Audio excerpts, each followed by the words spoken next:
Hey everybody, welcome to another episode of the Universe Within podcast. On this episode of the show, I sat down with a really fascinating guy. His name is Mallku Aribalo, and I became familiar with him. There was a documentary that I saw a long time ago called The Revelation of the Pyramids. It's a French documentary, and it speaks to these ideas of archaeoastronomy, of ancient cultures, about how they had this very advanced technology, knowledge of the stars, knowledge of the cosmology, astrology of the universe, how they built and aligned all of these sacred sites, power places to these ancient ley lines and astronomical events, solstices, aligning them to the stars. It's a really fascinating documentary. I highly recommend it. Maybe I'll put a link to the documentary, the YouTube version, in the show notes. Hopefully it stays up. A lot of times these things come and go. But if the link does go down, you can just search for it. It's called The Revelation of the Pyramids. That's the English title. The French version is basically the same, but in French. And Mallku was one of the people who they interviewed in that documentary, and he was predominantly speaking to these Andean sites, these ancient power, sacred sites that had very similar precision, very similar alignment, and how it tied into this more worldwide idea of an ancient culture. So it was really fascinating for me to sit down and speak to Mallku. He also lives in the Sacred Valley of Peru near Cusco, and we got to speak in person about some really interesting topics like these ancient megalithic sites, archaeoastronomy, the Andean cosmovision. I think there's a whole lot we could talk to, so I feel like we basically just scratched the surface, but he kindly agreed to hopefully do a part two, and we can go into some of these things in a little bit more detail. But I hope this will be a really nice overview. So I think that's it for the intro. As always, if you're able to support this podcast, that's a really big help to me. Patreon is a really good option. It's a website. You can sign up for as little as $1 a month. There's different tiers that you can sign up for. Those tiers give you different things back, things like early access to shows, bonus material, Q&As. That's always a really big help to me. I really like the idea of sites like that too, because they're really based upon reciprocity, which is, I think, as maybe Mallku mentioned, this idea of Aini and reciprocity. So that's a really big help to me. It's what allows me to continue to make these shows and bring on these guests. To all of the people who have done that, to all of the patrons, thank you very much as always for your support. I deeply appreciate it. And if you are able to do that, thank you in advance. If that's not within your means, some of the really small things make a really big difference with the algorithms to get the show out to a bigger audience. So if you're listening to this or viewing this on YouTube, hitting the subscribe button, turning on the notification bell, liking the videos, leaving any questions or comments in the comments section, that's always a really big help. And then if you're listening to this with the audio version on Apple Podcasts or Spotify, subscribing or following the show, leaving a starred rating and also a short review is a really big help. So I think that's it. The following episode after this, I believe I'm going to post an interview that I did with my friend and colleague Marav Artsy. We were both interviewed by a mutual friend of ours, Angel, who runs a really wonderful, he calls it a shamanic center in upstate New York, where they do a lot of retreats, and Marav and I have gone there the last couple of years running plant dietas. So he interviews us, which is really nice to go into more detail about what the plant dieta is, how is it working with trees, what is the medium of tobacco, what is the work we're doing. So it gives a little more in-depth into the work we're doing. So I think that's it. I hope you enjoyed this interview with Mallku. As I said, it's really fascinating for me to talk to people like him, and I hope this will be the first of at least two, and hopefully some more interviews after that. So thank you all for tuning in. I hope you enjoyed this interview, and thank you for all the support. Running out from the maze, running out from the maze, running out of the maze today.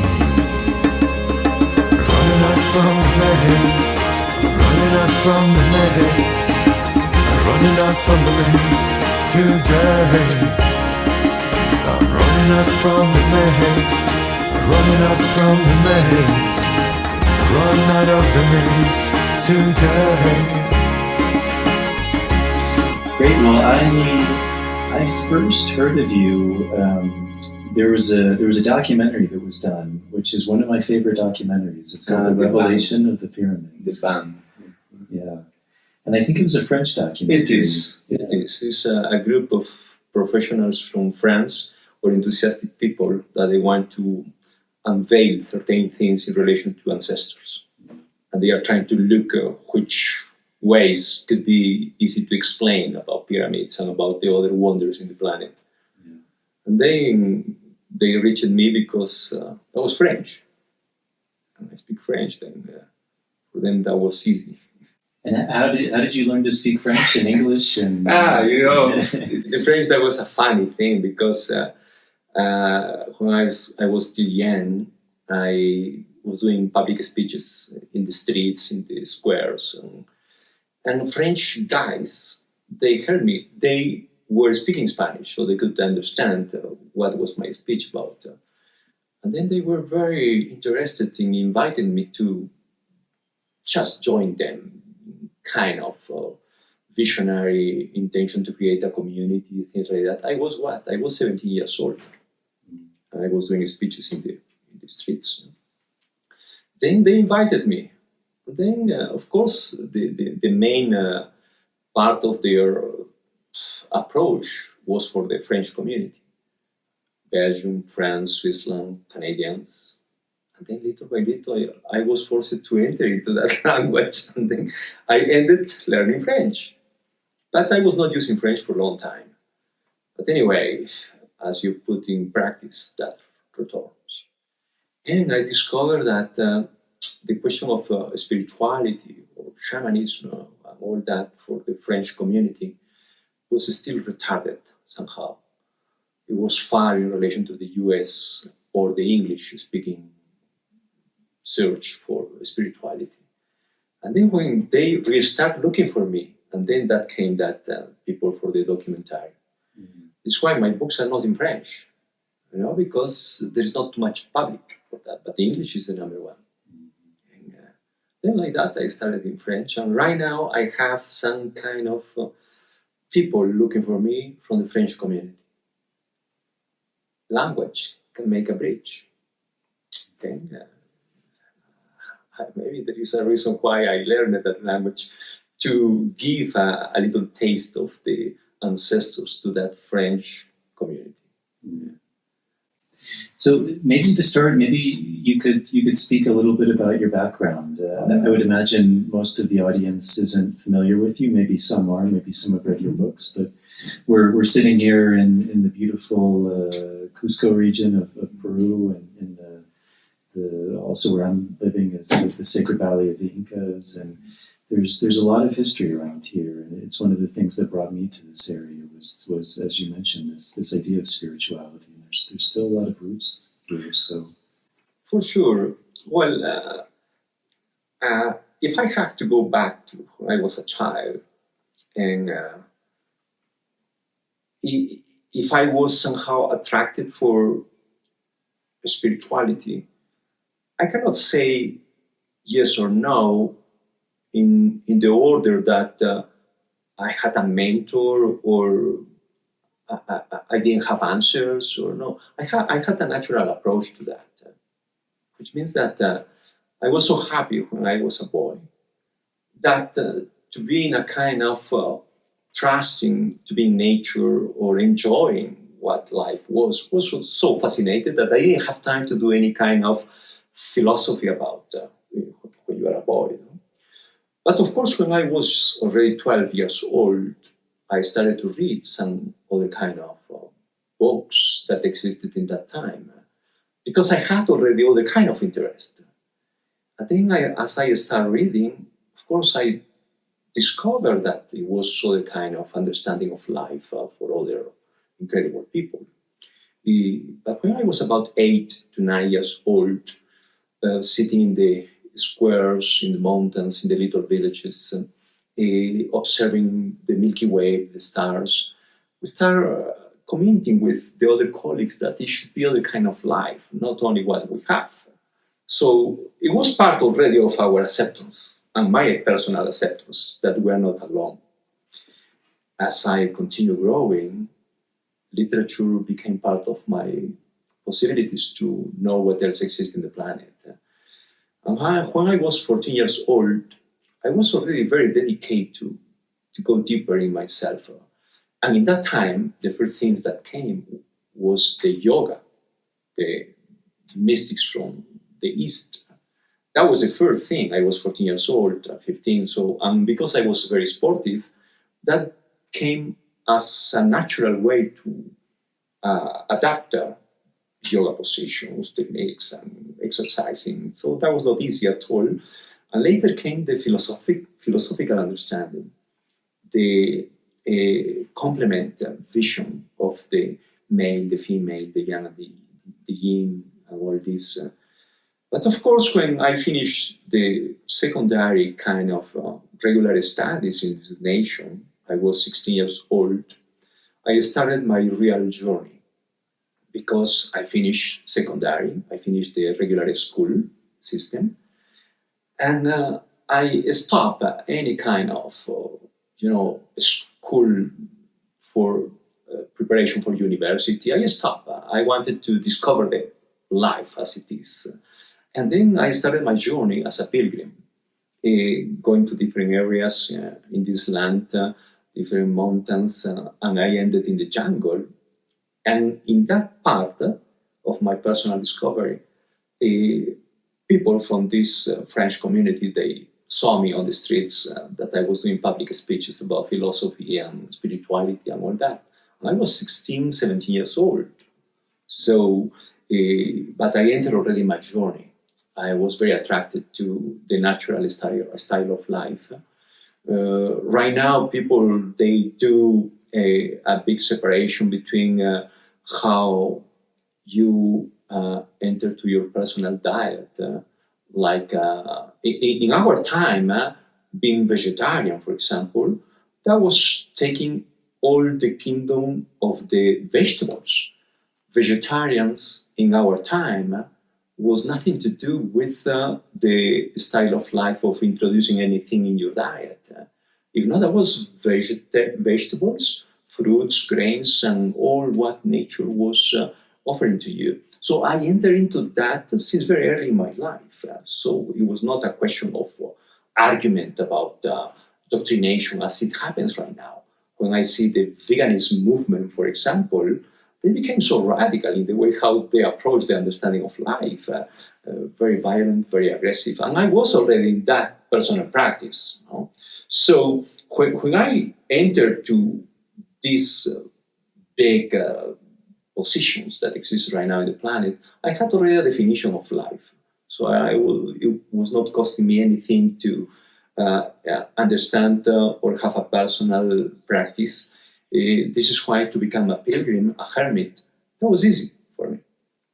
To live in nature, to live in my tree, and to take the seeds, the roots, the fruits, and to eat everything raw for a certain time in my life.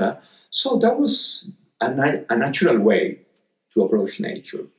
Until the moment that when I was in my tree, in my personal preparation, I understood that I cannot be happy alone. When I discovered that part, that I cannot be happy alone, that I am a social person, I returned to society. And that was very interesting because it was a period that I wanted to prove myself that I was ready to do everything by myself. Eating raw and wearing everything that I could produce, my own pants, my own shirt, my poncho, my sandals. That cost me a lot of time to produce all those products for my personal life. I could do a pant, but was in such a not uniform position because I was not a specialist. I wanted to prove myself that I could do that. But when I returned, I started discovering that in life, there are people that they dedicate years to discover the perfect tissue, the perfect sizes, the perfect materials to produce things. And I said, why I have to challenge all these people if they already did?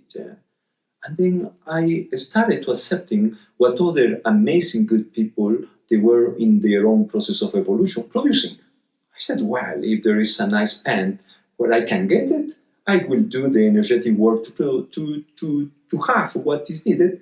And like that, I will have nice things to use.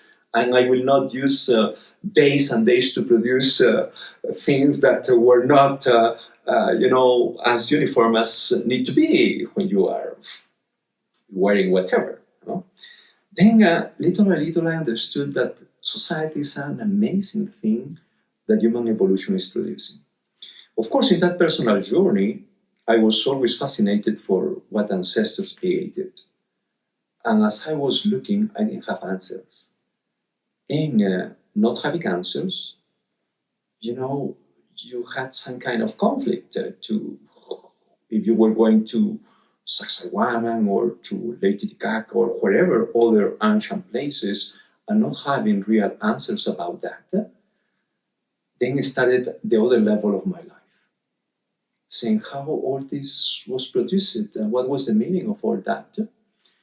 And later, it was an event. I was already in my personal journey from far, but it was an event that was in 1992 when I arrived in numerous times.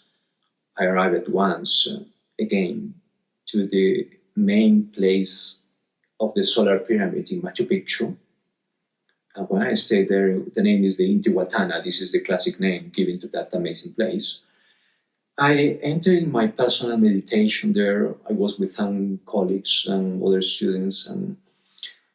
And before trying to be in the place, I did my personal reverence and my personal invocation to the Great Spirit and to Pachamama, Mother Earth, saying, Pachamama, here it might be something else that I didn't connect yet, that I didn't get.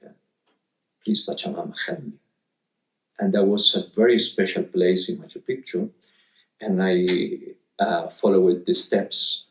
And when I positioned myself in the step number 5, I was located in the position where is a ceremonial table. And then I entered in my personal reverence to the place, closing my eyes for a few minutes before sunrise. And then I started to feel with my closing eyes that something was happening in myself because I understood that the sun rised already and the sun was touching my crown, my forehead. And of course, even if you are with your closing eyes, a kind of light can penetrate and warm temperature could be there. And then that started to touch me and some kind of inner lights were manifested. I understood sunrise is already there.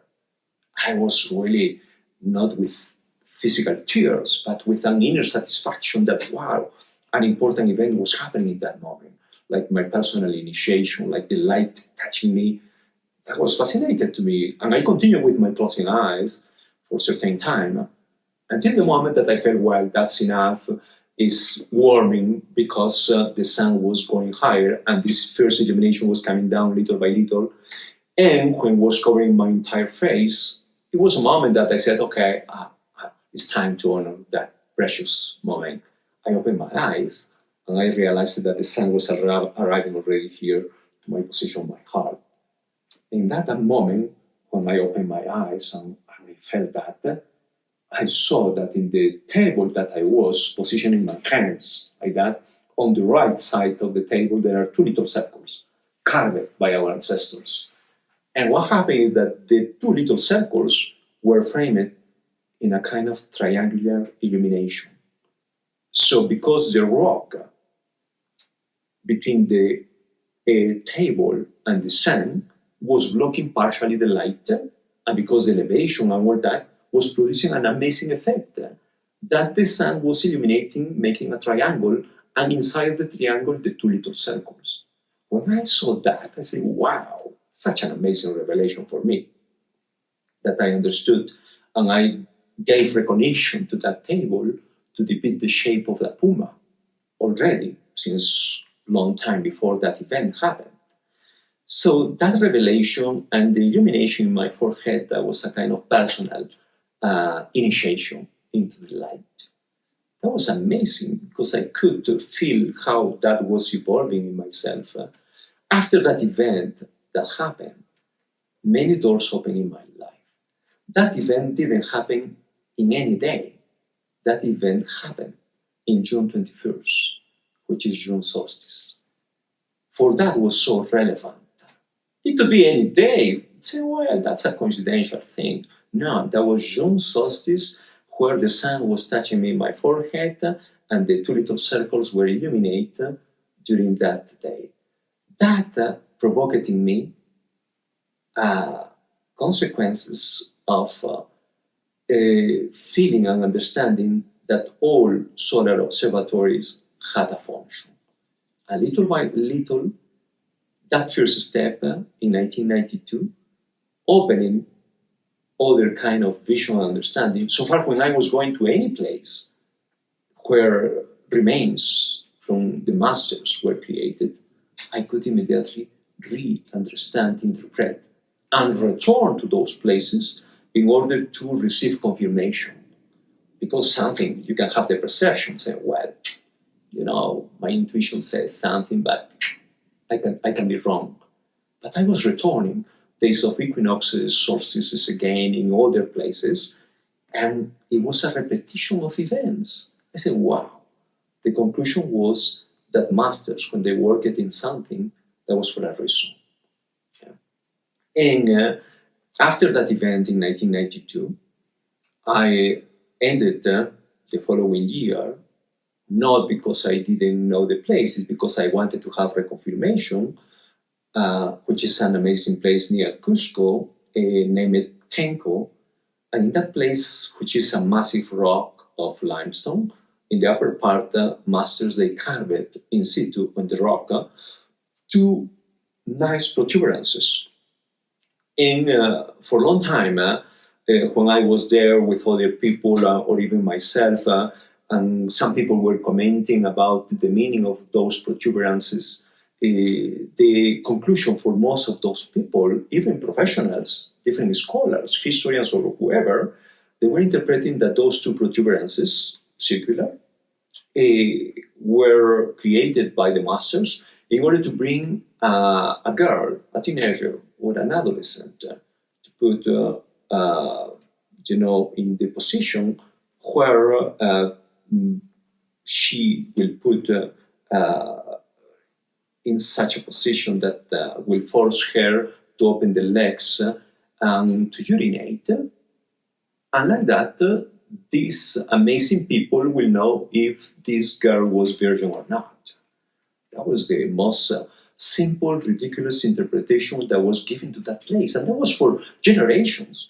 And when I heard that kind of interpretation in the past, I said, that's nonsense. That's ridiculous. I never agree with that. And in 1993, I arrived to the place again. And because my personal preparation to sit me to do my personal meditation for half an hour, 45 minutes, that was easy. Then I said, okay, I am here. I sat and invoked to Pachamama to help me to open understanding what else was in the place. And when I was there for about 45 minutes with my closing eyes before sunrise, when I opened my eyes, what was in front of me were the two protuberances were illuminated, and those were projecting the shadow. And all together was making the definition of the head of the cougar, the Puma. When I saw that, I said, wow, that's an amazing thing. That was June solstice again. So when I discovered that in 1993, and I was teaching, showing to the different people that they were traveling with me, it came already the suggestion and my understanding that it would be good to share that and many other things that I was discovering little by little with other people. And then the intention of a book born in that time.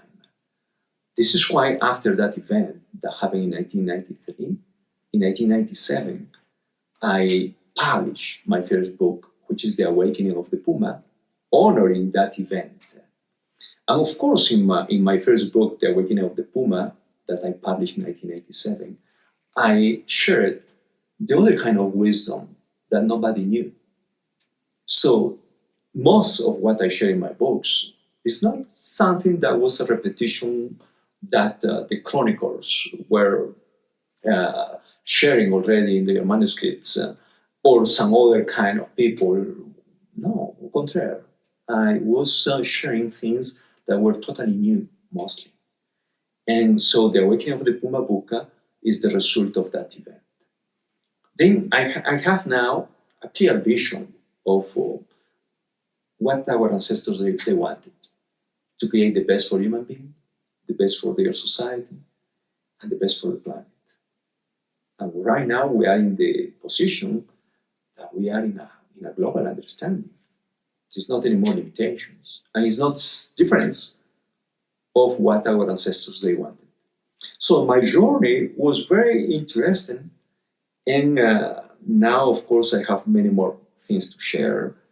And these 4 books is part of this contribution, and I am helping different kind of students from the planet when they come here to show them what was the vision of our ancestors. And it's for sure non-stop. And I need more time to share other things, but there is not big difference in relation to what right now people like us in this time we want for us and for the planet. We want all the best. So part of my journey was in that aspect.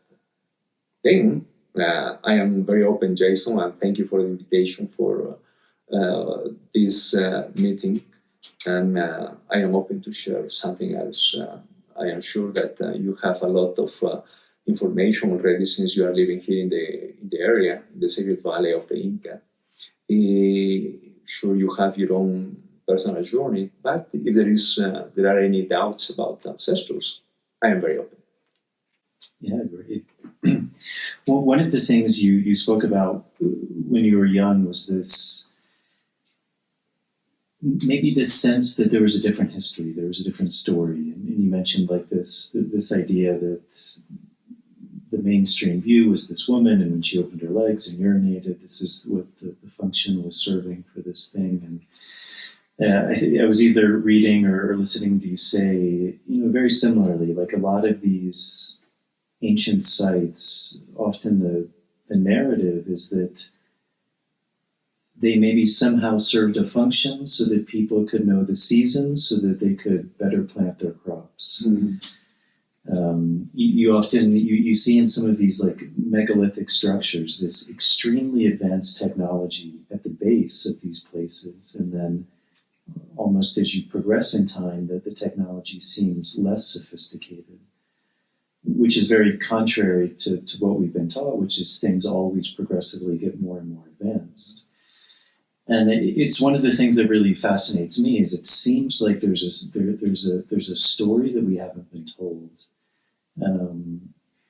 So maybe just to kind of start, what would you describe as kind of the mainstream narrative as to what all of these things are? Because, I mean, even here in Peru, I think people are taught a story, but they're drawn to come here because they see these ancient structures, and I think whether they realize it or not, it sparks something in them. It sparks like a remembering in them that they're so drawn to. I mean, I think that's why Peru has so much tourism, is because people come here and they realize, like, wow, there's something very special here. But the history that we're taught seems to be very contradictory to that. So I know this is kind of a big question, but could you speak a little bit about what that mainstream narrative history is as to, like here in Peru or in other places, like what is the general way in which people teach history? That kind of, as you were saying, simply these things were something to help people farm or to plant, or these were kind of primitive technologies that just people built, but there wasn't really any sophistication. Because it seems like, again, there's a history that's been taught that's very different from what you're pointing to in these books. So I know it's a big question, but could you just kind of maybe give the audience a little bit of like, what is the history that in general is taught? Like, how did these things arise from the history from which we've been taught? You know that we have to do a revision of history in relation to ancestors. Okay, because it's been always a position to consider that ancestors were mostly primitives in some senses. And the conflict is that the remains are proving to you that they were not primitive people, that they were people with great understanding of life and technology as well.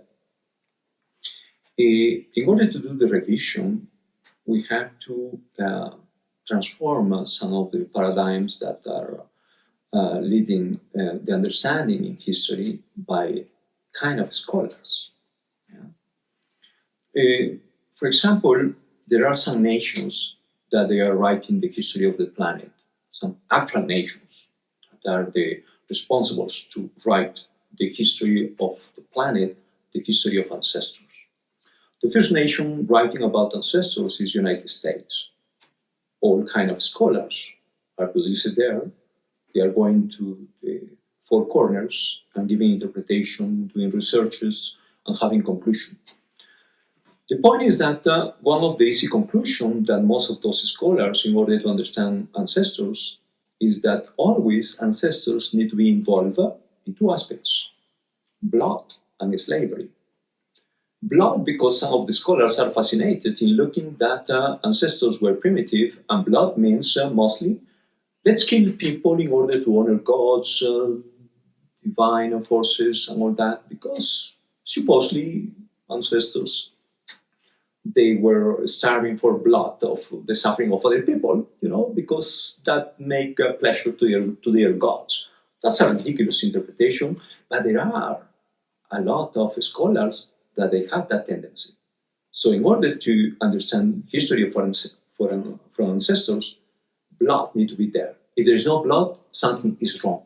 Look for blood, whatever circumstances are taking you to that conclusion. So this is one. The other one is slavery, which means, previous societies, they were so abusive that they were always taking advantage of the simple slaves, and like that they could create all the wonders that are the evidences in our times. And all that comes probably from the mistake in the Bible in relation to the Israel people escaping from the power of the Egyptians and saying, because they were slaves already there. So it is a kind of background in that history, and that makes a misconception. So we have to remove part of that. And the problem is that when that becomes official, and if that becomes official, and if into that official history mysticism is involved, complicates the history. Because mysticism will start creating their own ways to understand, their own excuses. And because the official history cannot explain the wonders, the mysticism that can't explain either will prefer to escape of that responsibility, and instead of giving recognition to mastery, will escape in order to say, well, if ancestors, they were not capable to do all those incredible constructions, who did it? People coming from space, or people from other kind of dimensions. And we have to start giving recognition to human being. And human being is an amazing being. We have all the components to create whatever is possible in this dimension. Yeah. So it's been a repetition of the same problems in the interpretation of history by those kind of scholars in that arena, and that becomes official. That's the problem. This is why the common easy interpretation in relation to astronomical approach is that was important for ancestors here in this land to create observatories, because like that they will know when to put their seeds, when to harvest, when to prepare the land and all that, which is a very simplistic interpretation, because I am sure that your grandparents, my grandparents or whatever grandparents, mostly they were farmers. And none of them were educated about solstice equinoxes or events like that.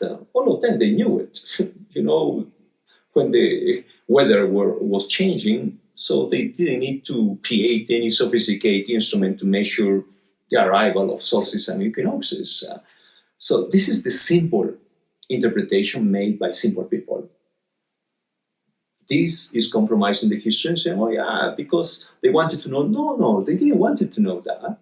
That was from far already proved by farmers in all history that you don't need to create sophisticated systems to know about that. But you can create these kind of observatories to help human beings to change their reality, to evolve in other levels. Why? Because during the days of solstice, equinoxes, full moons, and other cosmic events, there is a huge energy created in the planet. So far that if you are in the good place, the good location, the good energy, the good moment, the right timing, technically you will be affected, cosmically saying, and that will change your reality. Right now, societies, they forgot about those important events, but they relate to them in a external way. We are arriving to summer, we are arriving to winter, to spring, to autumn. If it's summer, let's celebrate. If it's winter, let's be sad, because, depending on the latitude, it will be less light, or in summer it will be more light, let's celebrate, or in spring. So people, they are more related in that, and not assuring that we are having an opportunity to be cosmic aligned, because the planet will be in alignment with the sun and with the cosmos. So masters, they were working on other level, the level to create awareness in order to receive a cosmic impact. So solar observatories were very much working in that level. This is why when you are in some of those master places, for example, in purpose, they carve it on the solid rock, they carve it a throne. And simple people will say, well, look at that, a nice throne where they could sit there to have a picnic. You want to have a picnic, you just sit wherever. You don't need to expend so much time and techniques in order to carve a throne, not only one, but multiple thrones where different kind of people could be to receive an impact. But it could be any kind of thrones. Maybe they wanted to sit to enjoy the landscape. That's okay. But the problem is that most of those thrones are aligned to sunrise, to sunset, solstices and equinoxes. And when there are so many evidences of that, you arrive to the conclusion that these people, they were so attracted to those important days for a reason. And when I received my first solar initiation in 1992, almost, 30 years ago, about that cosmic event, it provoked in me already a kind of rebirthing, to recognize, to open my memories, my mind in other levels. It happened to me. So think about what could be happening to the creators of that. People that they did in a purpose, saying, sit here, be here, this will affect your life in other levels. So imagine, we are facing other level of technology. It's not only, in fact, building something, if not with a reason. how to impact not only an individual, if not a group, if not a community, if not a town. In my book, The Awakening of the Puma, after those sequence of events were happening, in 1994, I discovered one of the most difficult events. I had in my intuition the lecture that Cusco, as ancient city, having the shape of the Puma, was not just creating an artistic town with the shape of the Puma, if not that the Puma needed to follow some kind of alignments. And I ended discovering how that works in 1994. That was a very difficult event because you are inside an enormous, a big place. How you connect to the place? I was forced to go to the mountains before sunrise, here, there, and there. And because I am a runner, I could take that as a part of my personal sportive way as well, running from that one corner to the other and like that to follow more or less the sequence of the event. And one morning in June solstice 1994, I discovered how Cusco city, depicting the shape of the Puma, was illuminated in order. As the sun was rising, the sun was touching the head of the Puma, which is the Cusco city. And after that first illumination, again in the head, the forehead, the crown, opening, the incredible structures that were created in that region, which is Sacsayhuaman. After that first illumination happened, the sun will continue rising and going upper and upper, up and up.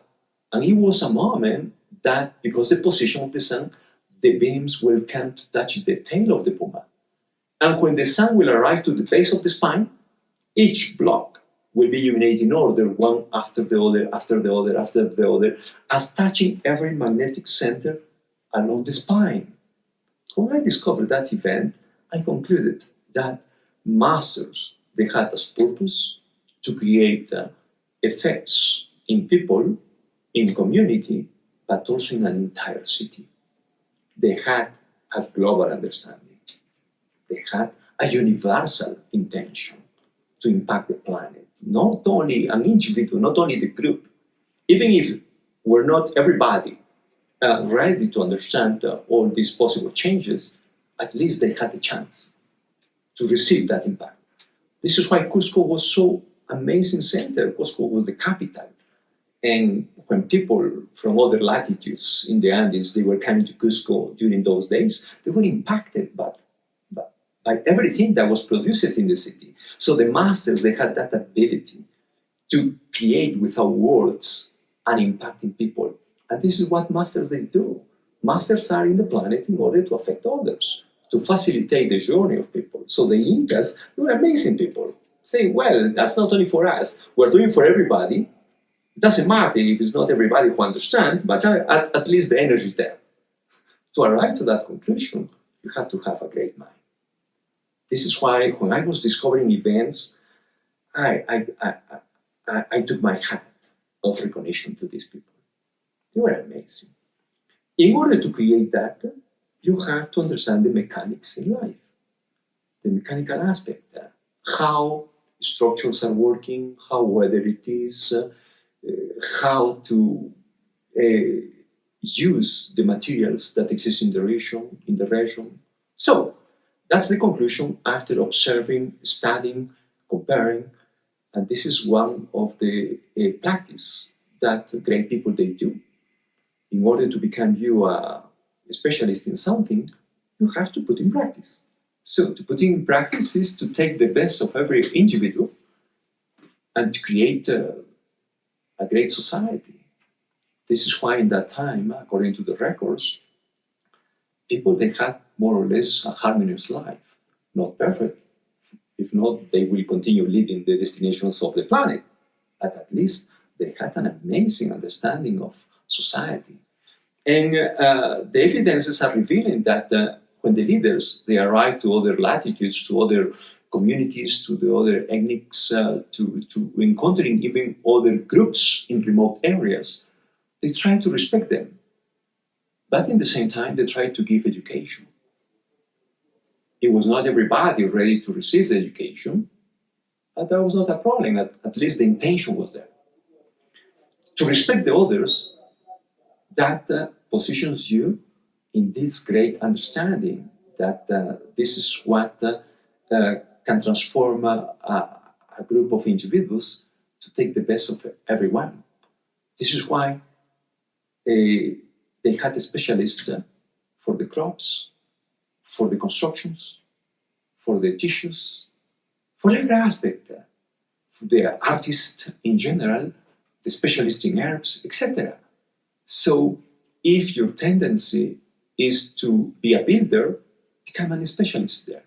So the main problem in history right now, because becomes very romantic, pretending that all ancestors, they were wise people.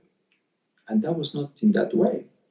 Everyone had more or less their own activity, but there were people that they were the specialists of things. And there is a terrible mistake in the interpretation of history on saying how that was possible for them to lose all this ability to build, to be organized. There is a shamanic saying that you cannot lose what you didn't have. So it's easy. Why all that? Because it was not in the hands of everybody to have the wisdom of everything. So then we have to separate who were the builders of Sacsayhuaman? The cookers in that time? The specialist weavers? The singers? No. The builders of Sacsayhuaman were the masons, the architects, the engineers, the specialists working in stones and all that. And it's not difficult to understand. For example, right now you are using interesting equipment. You know that most of the people, they will not have idea how that works. But even if we select some of those, different devices, probably if you are not an engineer, you will not have an idea how that works. Even a car that right now is so popular, or an airplane that we see every day, if we're not a specialist, we will not have idea how that works, all the mechanical aspects. But this doesn't mean that because the majority do not understand, that is not possible to be created. That means that it will be specialists that they will manage, they will dream, they will vision, they will be alerted to the minimum sign to connect, to discover the mechanical aspects, the energetic aspects of all that, those devices, how it's possible to create. In the same way that there are complex things right now in our society, in that time was similar. So there were groups of specialist builders for that. The specialists to understand the type of stone, the complexity of all those materials, the tools that they needed to use, etc. So then it's time to start giving recognition to a human being. And this doesn't mean that we have to neglect what the universe in the eternity, the infinite, offer us possibilities. Pretending that we are the only ones in this amazing universe, that would be a terrible mistake.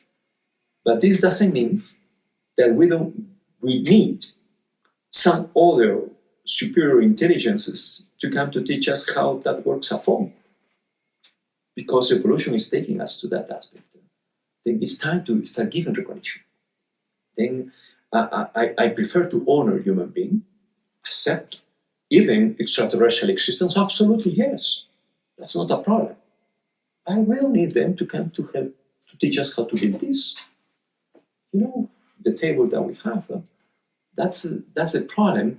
And mysticism creates a terrible mistake because they are not capable to do themselves, to open their minds themselves, to understand something else in human capabilities, that they prefer to escape of that attitude and give responsibility to others. I don't need to go into that part because it was proven to myself that we are amazing people. As our ancestors, they were amazing. Right now, we have amazing people creating amazing things. And that will be not ending. As we continue in this process of evolution, Sure that with our mind capabilities, we will continue creating things. Then, in relation to ancient architecture, ancient technologies, you have to have the examples. And here in the Andes, in Cusco, in Machu Picchu, we have the examples about constructions, about transportation, about all aspects. So then you have conclusions. You don't need to escape of that. It's very simple when I am teaching to people in the master places.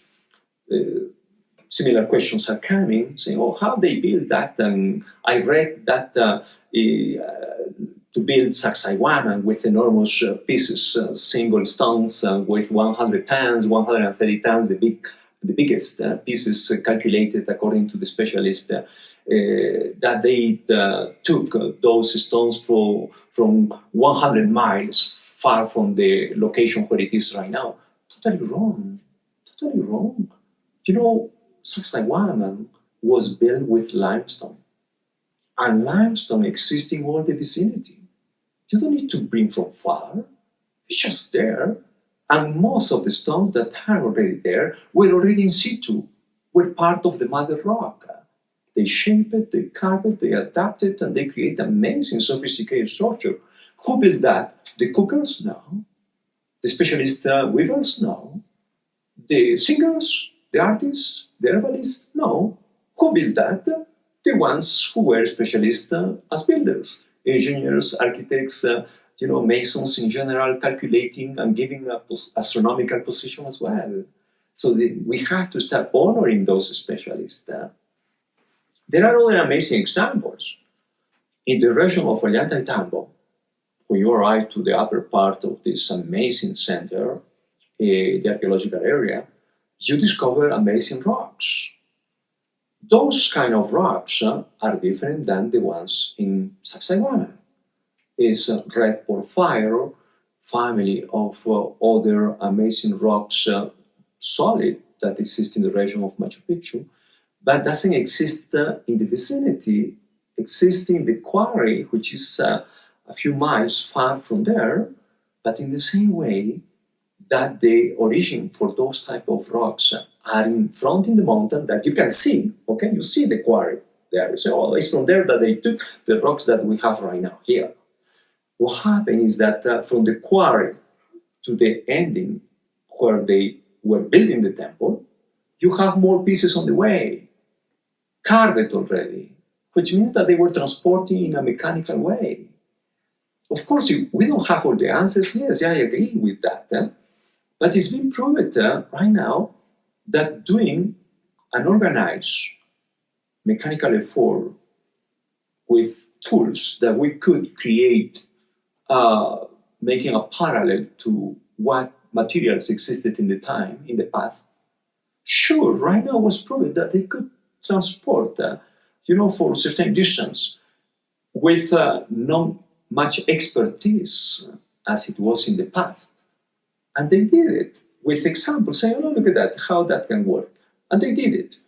Then that would be so contradictory to say, look at that, because me or you, I don't know your expertise, but myself, or other people like me, they cannot move a rock 1 meter, conclusion, nobody can. That would be a terrible conclusion.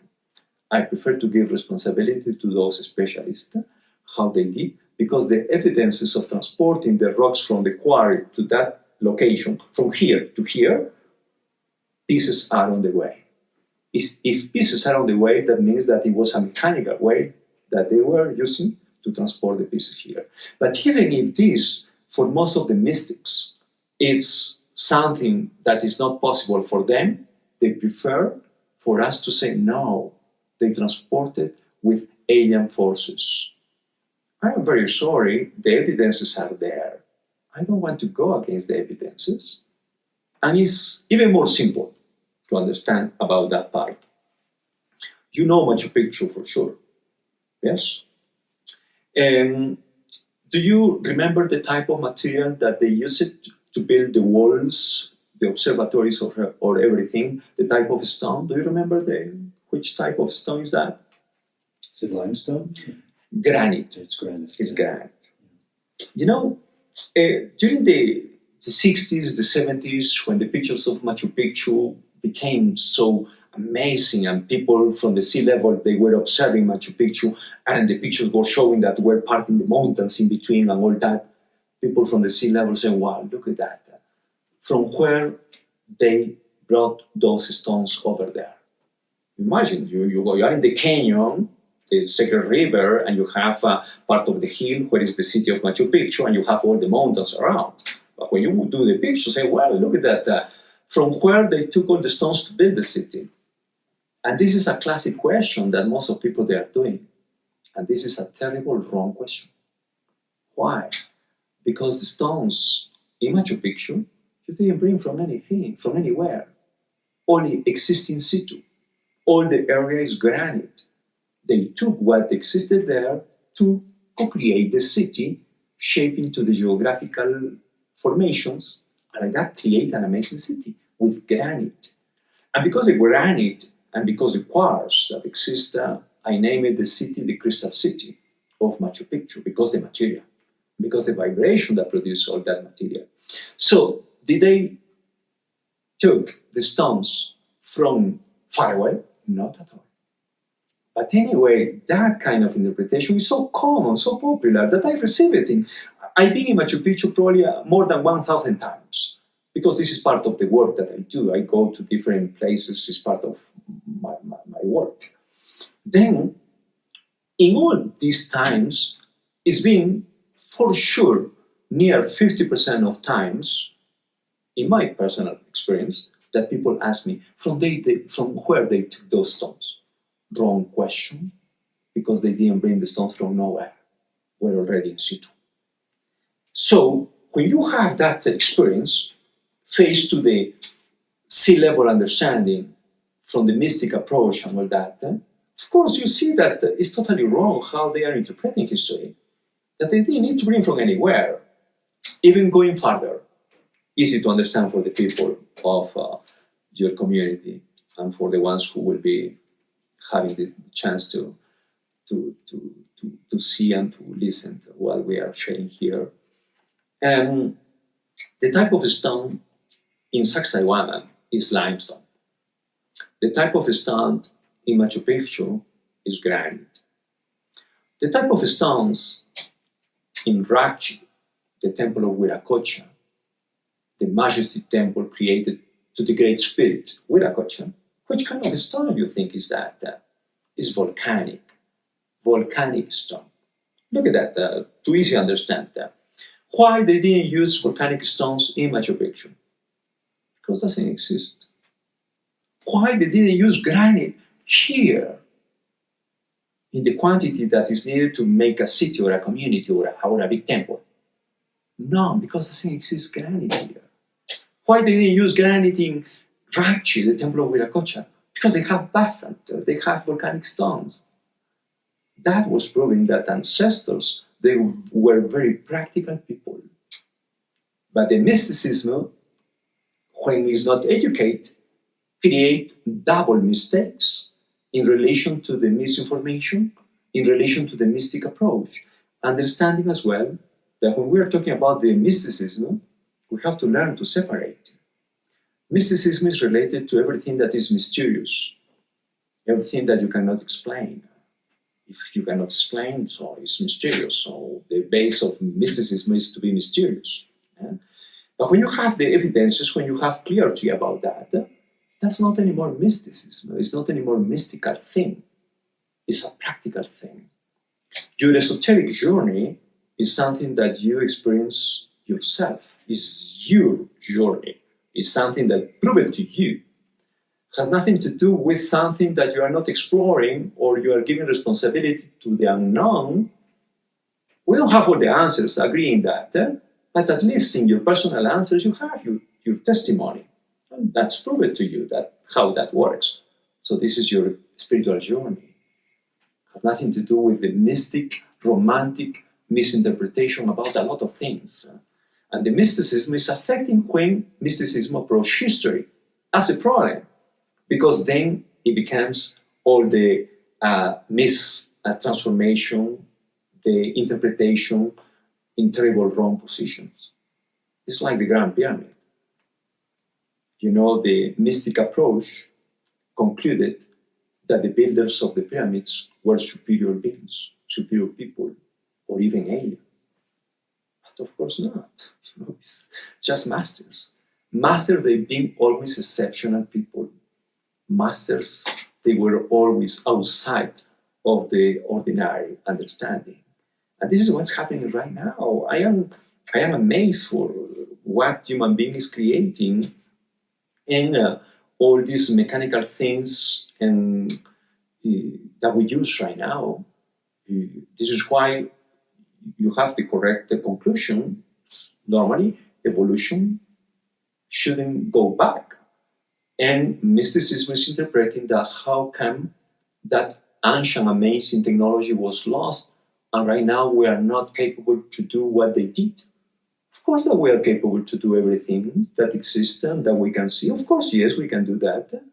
The only thing is that it will cost a lot of money, and we will need incredible genius people, eccentric ones as well, to create what the ancestors did.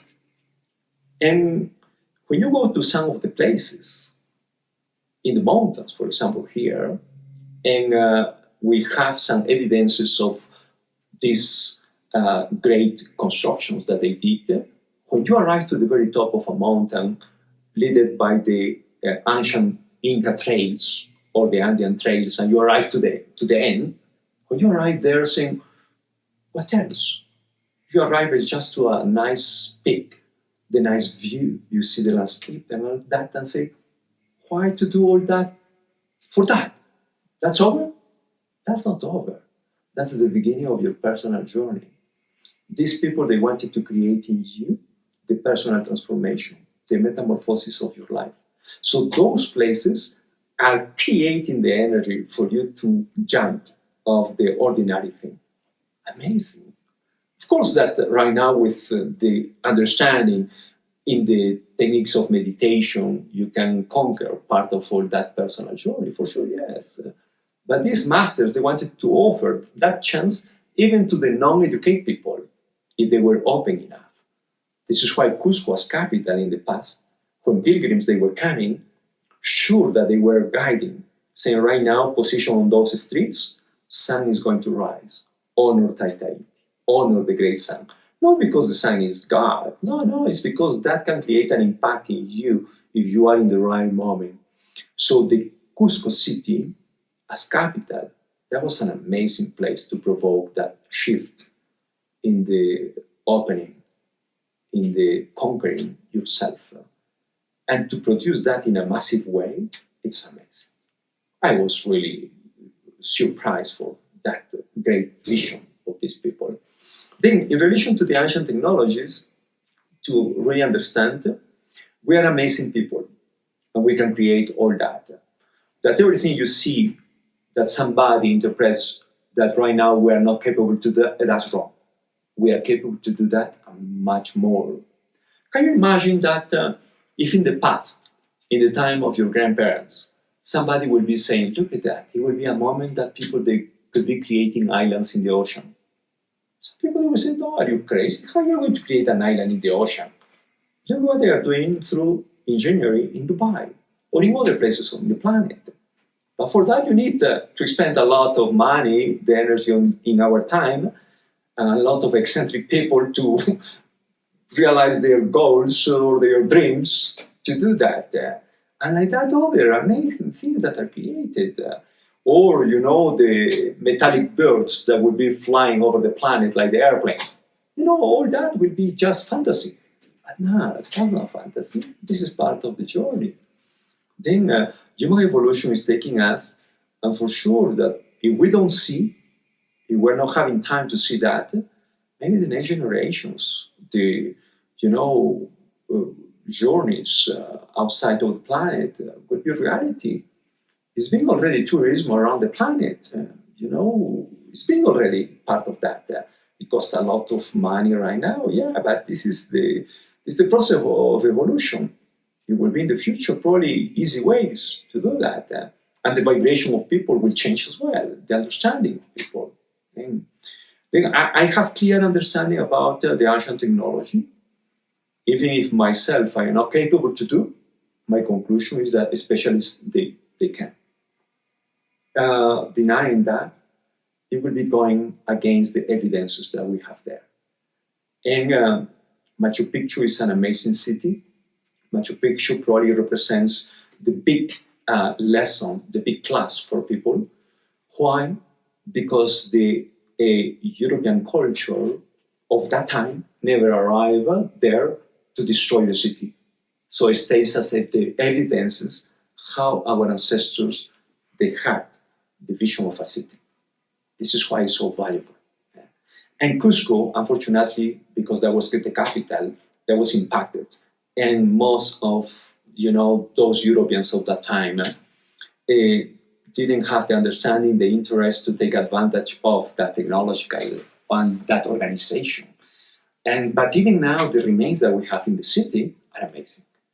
And the distribution of the urban aspect of the city can give you understanding conclusions about the vision of ancestors. Then the Incas, they were an amazing society. Yeah, not perfect. This is why they are not here anymore in that cultural and spiritual advanced proposal for the planet, but the remains are there. And right now we know incredibly how they were working and then what they wanted. Unfortunately, the new administrations of the places are limiting you to have an inner journey fully as we had in the past. I had opportunities and chances to do incredible things, and I have testimony and evidences, pictures, records of all that, and it's part of my mission, continue writing and sharing more about other aspects of this society. But we have clarity about all that.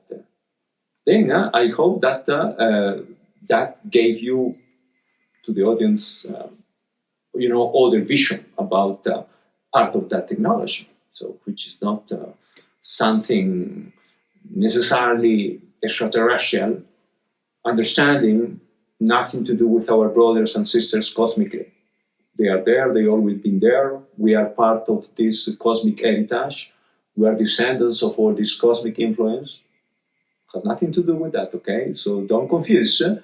But what we have here in the planet is being built by ancestors, by genius, and remains are there.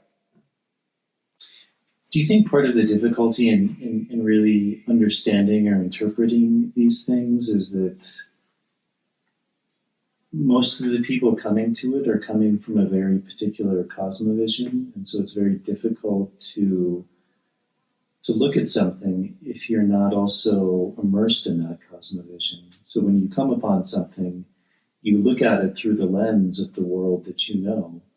So much like you described, like the throne, the only cosmovision that maybe someone has to that is, oh, well, that's a place you sit for a picnic, or much like you said, maybe this idea of like the personal journey, the personal evolutionary process, that maybe in many cultures that's been lost. There's not maybe as much of an emphasis on that. Even, like I was thinking in Europe, I mean, even historically, we passed through a period called the Dark Ages, where things took on this dark quality. The personal connection that maybe existed prior to that in the Greek cultures, where there were these like very direct spiritual mystic experiences that seemed like society really honored and had places where people could go for this. But then we passed through a period where it was just kind of authoritarian, or whatever the Pope says or the religious person says, that's, and in a way kind of cut people off from maybe these more direct experiences.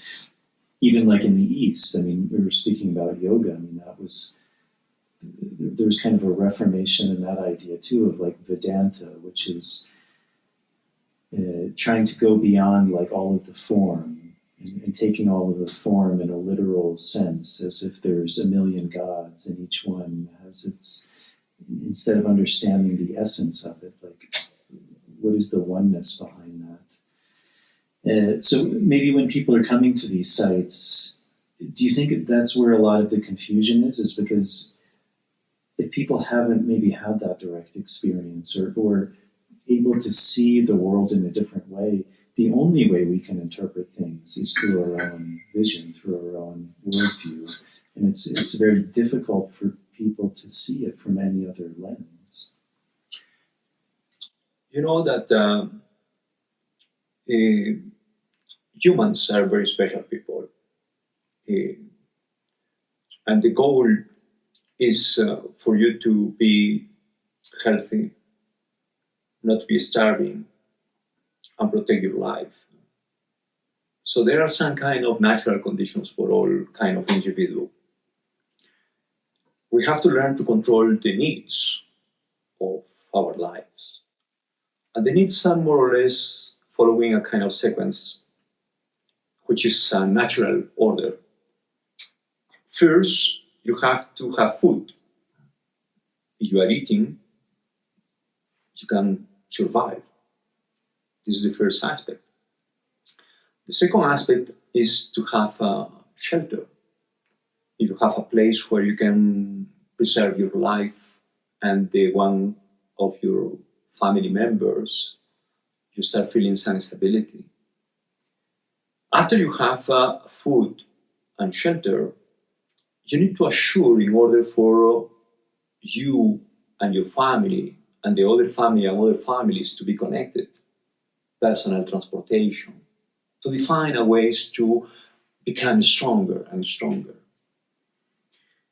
And after this regular process of evolution that could take, generations, it's not from one day to the other, generations, because in the beginning probably people, they needed just to eat, to survive, whatever they could find, chasing, hunting, taking the seeds, the fruits, or whatever, exposing themselves to the poisonous things or whatever until the moment that they will learn what to take.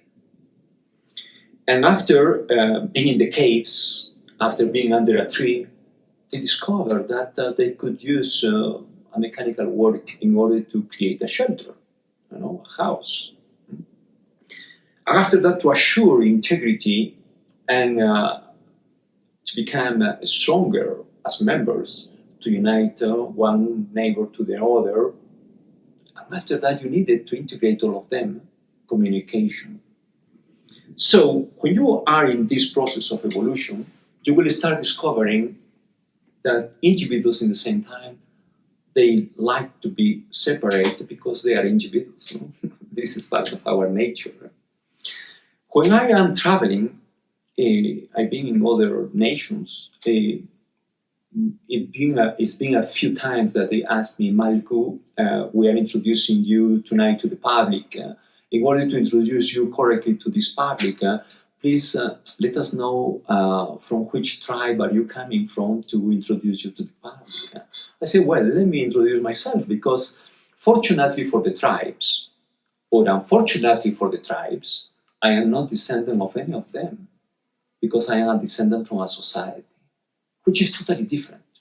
A tribal practice is a practice of surviving, taking the seeds, the roots, the resources from one area, and after finishing the resources in that area, let's move somewhere else. Let's finish the resources over there, let's move somewhere else. Let's finish there, it will return here. So it will be a cycle of surviving. But when tribal groups are meeting, probably it's a possibility that one will be suggesting, maybe we will do it that way, or we will do it that way. They will arrive to a conclusion, a commune sense of things. Then they will start creating the basis of community. Community is the first step of evolution for human beings in order to understand that we are ready to share, that we are ready to learn and to teach. That was the first step of human evolution in a bigger scale. And when a community is meeting another community, they will create the base for society.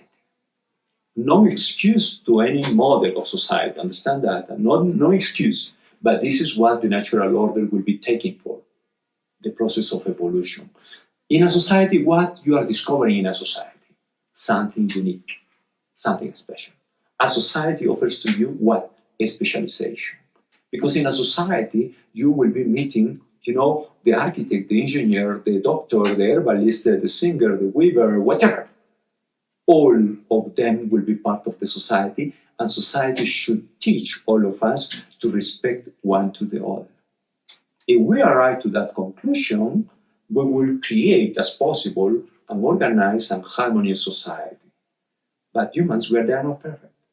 So far that when ancestors, they were discovering other latitudes, when they were adventuring in other parts of the mountains, and they were discovering that remains were there from older people, that they are not anymore there, but their remains are there. Here, there, over there, over there, over there, the leaders, they arrived at conclusions for sure, saying, wow, look at that, no more evidences of humans here, but what they built are here. Probably all that will happen to us. If this is happening to us, it's important to prepare. It's important to co-create in order to preserve wisdom, expertise. Machu Picchu was one of those places. And some other places that probably are still remote, not accessible for many people. And why all that? Because the process of evolution will take also to understand that we are different. And in the same position that when you are creating something beautiful, something to help nature and you integrating to be in harmony, and you would like to share with others, but you will understand that is not everybody ready to respect that, ready to preserve what you are creating. And by nature, you will start separating, saying, listen, you are very welcome here, people in the understanding of that, people who vibrate with me, or with the gold, or what we have here, and you will separate already. That can be a negative aspect in human behavior. We can conclude that yes, but in the same time that no, understanding that all of us, we are different. Which means that to be looking for a harmonious life is not the goal of everybody. It will be some other people that they will prefer to have a kind of control or power for themselves, taking advantage of the others and making others suffering. And that starts the problem. When everything is okay and nobody complains, it's fine. But as soon as somebody starts complaining, let's try to fix the problem. So in a society which is prosperous, in harmony, in balance, we have to remove complaints as possible. But because we are humans and we're not perfect, it will be always situations. Then, by nature, we will be somehow separating, saying, oh, this group, they are not ready to understand that. This is why the Inca people, when they were inviting other representatives from different communities, from different ethnics, to show it in Cusco's capital, because Cusco was the center, and they were invited to see and to also bring whatever was important to them that they could take advantage. Most of these people, they were surprised and probably when they were coming to Cusco, they were so impressed, saying, look at that, they are like gods. Because when you are facing Sacsayhuaman, when you see all that, saying, wow, who can create that? I don't want to compete against these people because they are the creators of that. They are having an amazing technology to do all that. But anyway, also, the attitude was to separate. Why do you think that Machu Picchu was never discovered by the Westerns? Because the Inca masters, they hid the city. Because the Inca masters didn't teach to their own family members about the location of Machu Picchu. Because this is how life it is. Probably, not judge, but probably you, in this spiritual journey, in this shamanic approach that you are in life, probably the members of your family are not following that or not understanding that. As well in my own family, as well in most of the family of the individual is having a kind of, is becoming an outsider of the vision of their own parents. So if that happens in our own reality, imagine in the past as well. it was not everything perfect, of course not. It was not everything in harmony, of course not. They had their own challenges. This is why when they were creating places, that was to assure the people who will have the understanding to be invited to participate. Even if they had the understanding, let's open to everybody. But as soon as those are not ready to understand, if they are good farmers, continue being working on the land. If they are good weavers, continue doing the best textiles that is possible. So they were separating activities. And by the leaders, they understood what happened already to previous civilizations could happen to us. If so, let's prepare the best of our own wisdom. This is why Machu Picchu, as other remote areas, were so isolated. And when the Christians of that time arrived to this land, the masters in the vicinity of Machu Picchu, they concluded that in order to preserve the place, they needed to destroy the access. They needed to destroy any evidence to get there. And like that, when the Christians, they positioned themselves in this land and they were forcing the individuals, the native people, to reveal the location of places, they never showed Machu Picchu because they didn't know. That conclusion that they didn't know showed to us that even in that time they separated. They said, listen, we can be all same relatives because we are from this community. But unfortunately, are not all having the same goal. This is why these need to be separated to be preserved. It could be an egoistic conclusion, probably yes, but this is how humans we are. And I am very sure if you will create something unique in the valley, can you imagine if a group of individuals are coming just to start drinking and start destroying and leaving trash wherever? You will say, sorry, as once in that's okay because I didn't know, but second time now, regulations will be this. It's a natural thing, this is how it happens. Then, in relation to the past, for sure that the other civilizations, because before Christianity, and even when Christianity was taking the direction of the old world, European, sure that were isolated groups of people that they were following, respecting nature, they were training themselves, and they understood that misconceptions, doctrination in radical positions are dominant, and they were outside of that dominant manipulation in the belief system or whatever, and they tried to preserve and to transmit to the closest people. And that survived part of that ancient wisdom somehow. But it's not, a spirit that is guiding all humankind. That we have clear. It's been always like that in history. There are always individuals that they prefer to take advantage of others. And there are masters that they want to help. But it's not easy to arrive to everybody. There are people that they have already a manipulation, a mental thing, so far that transform that is not easy. Then or you become a hero or you become a soldier of light. Remembering that a hero dies for one, dies for two, dies for five.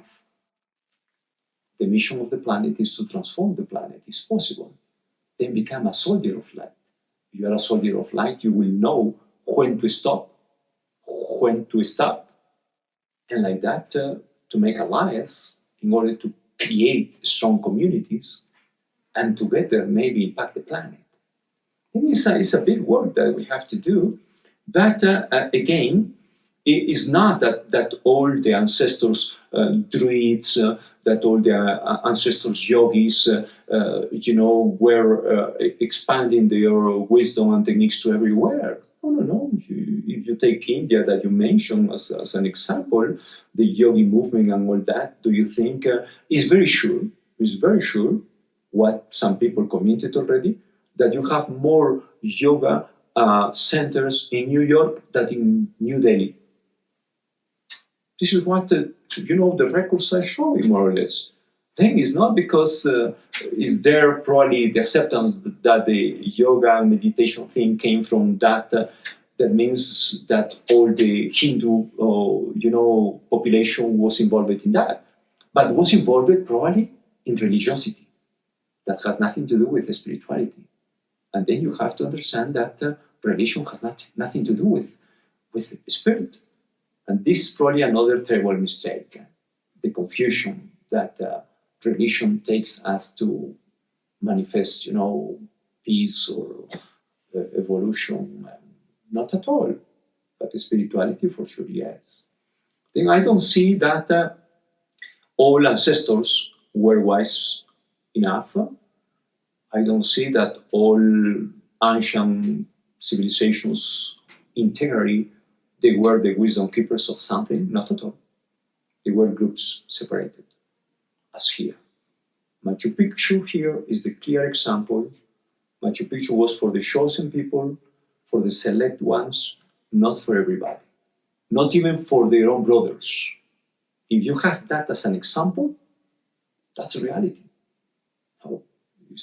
And right now is the romantic thing, because everybody deserves. We want maybe to have that romantic approach that everybody deserves when they do their best to deserve. But there are people that they don't do their best. I am living in a community here. How many times with our team we were walking around in order to claim all what other members of community were putting as trashes, plastics and other things in nature. Everybody deserves. Yes, but they are not everybody who is acting in order to receive everything. Then it's a question of the individual. Then the problem in the planet now is religion. Religion is being manipulating. Religion became the lies of corporation, the lies of politicians. Then that's the problem, and they are taking control of the mentality of people. Then I see that we need to reinforce community in the spiritual path, in the shamanic understanding, which is to be close of nature, to try to be coherent in life. Then, that seems like a real issue, and I think something in kind of these, for lack of better words, spiritual communities that people do tend, as you said very beautifully, that there is this paradox that in the eyes of God or oneness, we are all one, we are all children of God, but that doesn't mean we're all equal. And I think a lot of people take that almost as like a discriminatory thing, but it takes away any free will of someone, like, as you said, these geniuses who built these things, that took a certain dedication, a mindset, a practice. And kind of, as you were mentioning, even I think when we look at politics and things, we see a lot of that. There's a certain indoctrination to a certain worldview that does seem to be used for control.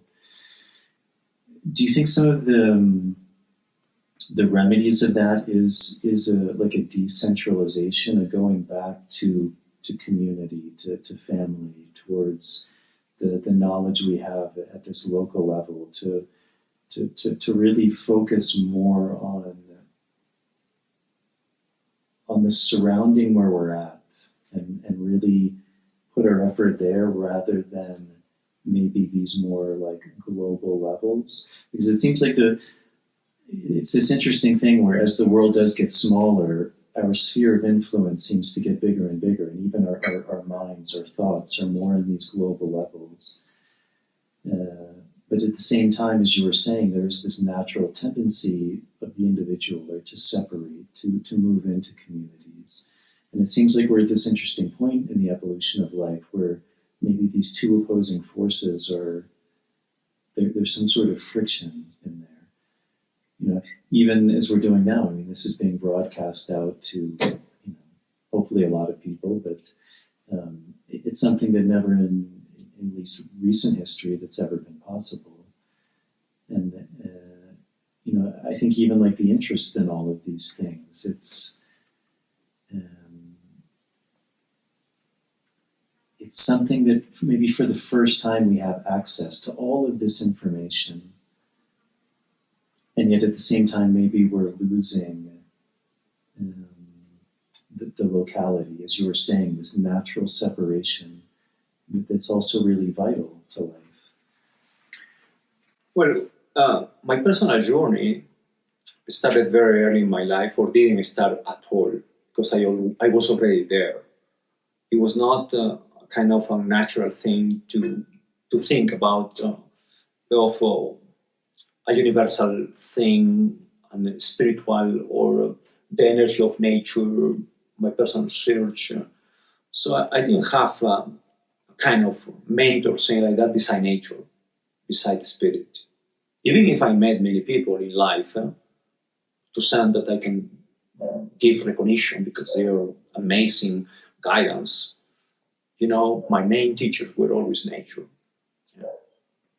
And then we have to be careful, because all this that we are sharing has always been there, beside the different unique aspects of ancestors in relation to this land, for example, that I can talk.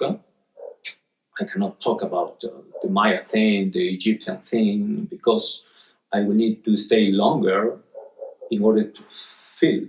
But here, of course, I've been so many times, and I am living here, that I have an expertise about what is this land. But in relation to spirit, it's always been there.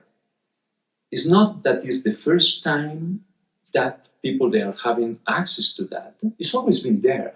The point was that you were ready to look for that or not. Literature, since the 60s, 70s, 80s, it's been there, 90s. But it's not been always everybody there looking for that. And that's been a separation. This is why it's been always a kind of exclusive thing. Looking for different therapies, different approach for natural life and all that. It's been there, at least in my experience, because I was related to that. But when people they are not related to that, and right now, through the stream and all that, it seems that look at that, I have access to that. Of course, we have access in other level, and probably it's becoming more intense because it's been almost 2 years that people they were restricted.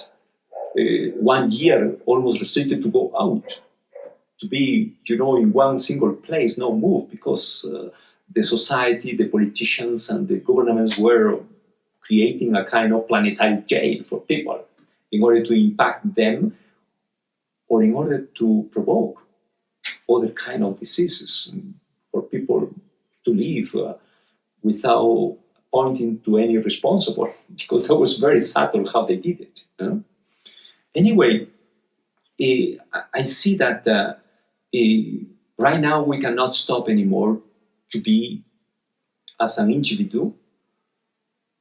As I concluded more than 30 years ago, when I stopped living in my tree, understanding that I cannot be happy alone. When I concluded that, I said no, because I am a member of society. Because anyway, if I pretend to be in my tree happy, nature will be affecting me, because somebody will be interfering with what the planet could be affected by irresponsible actions of humans. Then I return and start giving recognition to the expertise of people making pens, making a shirt, or whatever. I'm not saying, wow, that's an amazing planet, that we should learn to live in harmony, creating. But right now, we cannot stop anymore isolating us, because all conditions forced us to become global, and even farther, as our ancestors visioned, to be universal. Understanding that we are not alone, that we are connected cosmically, will give you the other practice, the other energetic level, because in the deepest part, when you don't have all the tools to administrate your life, your health, your economy, or whatever, if you don't have the tools in your hand, sometimes you will have the guidance to invoke for additional forces, for the cosmic intelligence, for the intelligence of Pachamama, Mother Earth, to help you.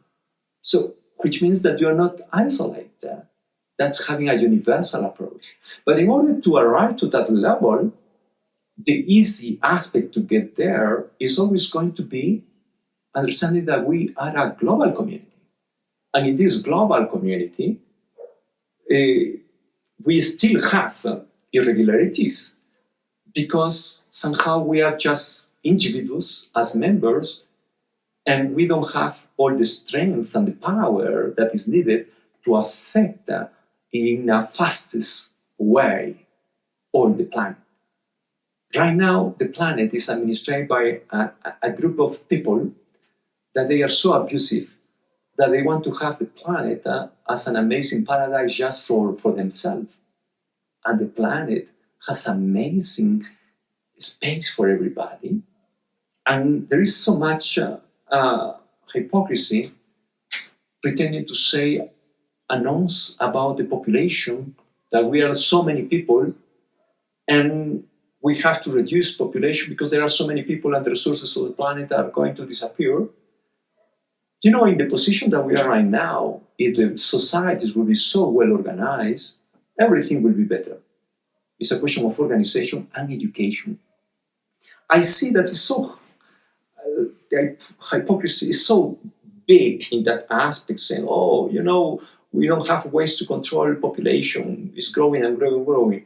What are you talking about? It's a question of education. Because we are not in the time that sexuality was as a result, natural result to have procreation. That ended already the past century. Right now, sexuality is part of the amazing rediscovery about our potential.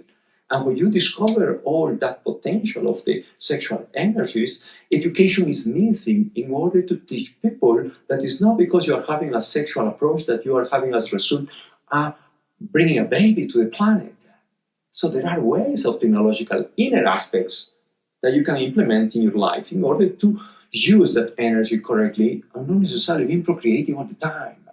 But all this goes against dominant religion, dogma, fanatism, control and all that. And there are two dominant religions in the planet that are compromising all these kind of educational ways. You know, there are radical groups in the planet that they think that sex is only for procreation. There are other radical groups, which are big groups, big societies, thinking that sex is only for the men's pleasure. You know, it's a question of education. Masters were very unique in that way, taking advantage of sexual energies and all that. So we have to do a revision of all those aspects. We cannot go back pretending that you are having control of yourself as an individual or even creating a family, that you don't care about what is moving around. We're wrong. This will be affecting us.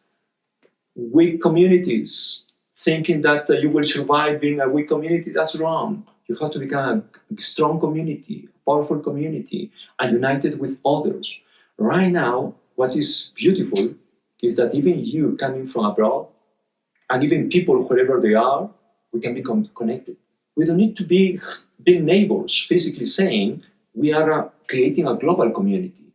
And these new systems that we have right now are tools that we have to take advantage of that technological way to provoke, to create the new conditions for mental awareness of people, to really awaken of all this conditioning, because we want better things for the planet and for our descendants.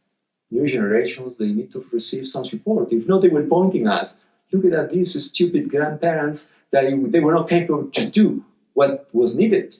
So we need to become strong, as our ancestors they were. They had goals, they had projects, they pointed at, and they tried to realize. In order for the projects to work, they need to call the specialists on different arenas and be part of this amazing project that we have in mind. And we have to really move faster, because the other side is manipulating terribly. I've been accused in different stream productions in order to not being humanistic in the way that accepting all the shots that were inoculating to people in the past time, even now. And recently in Europe, one of the members of all these shots production gave recognition that was never tested. And because I was positioning myself that certain decisions is in your hands, that you have to act personally, but not being as a result of the manipulation, I was pointed and accused, and it's a radical thing. So what you want, to have all this as the people sitting in your own table and accusing you, or you need to co-create a global community with free people visioning other world like you and many others that we are active in the planet. Then we have a fight. Absolutely. There is a fight in the planet. And I see that all this is helping to motivate others. And then in that way, we are becoming a global community, a universal understanding. And this is what our ancestors, they visioned. Then I honor very much that. Then more books are coming. I want to work in that, sure. More production like that to motivate other people, absolutely yes. Teaching in situ in the master places as possible to the people coming. This is one of the main works that I do. The shamanic approach to all that as well, because shamanism is a beautiful tool which is helping you to integrate nature, to accept it, giving recognition to yourself, and being in tune with the beauty, the majesty of Pachamama. I think I am very much in that, and the main teachings that we do is in relation to that. Yeah, I think that's beautifully said. I'm of the same view that I think there is a very big manipulation going on, and maybe it's always been going on. Maybe it's that classic duality of that battle between the light and the dark, and I think a big part of that, even as you speak about in this book, like this idea of like the Uku Pacha and the Kai Pacha, the Hanik Pacha, it's like, it's very important that as individuals, we really go into those realms and really look like at our own darkness and our own fears and our own division. Because if we don't, it's very easy to get caught in the winds of what's going on in the world. And I think from that place of fear, it's so easy to get lost. And I think that is a really big part of these shamanic paths, is really going in and looking at ourselves so that we, as you said, we can be a warrior of light and to stand on principle, and all of this amazing knowledge that's all of ours. It's our birthright, and it's been pointed to in so many of these cultures.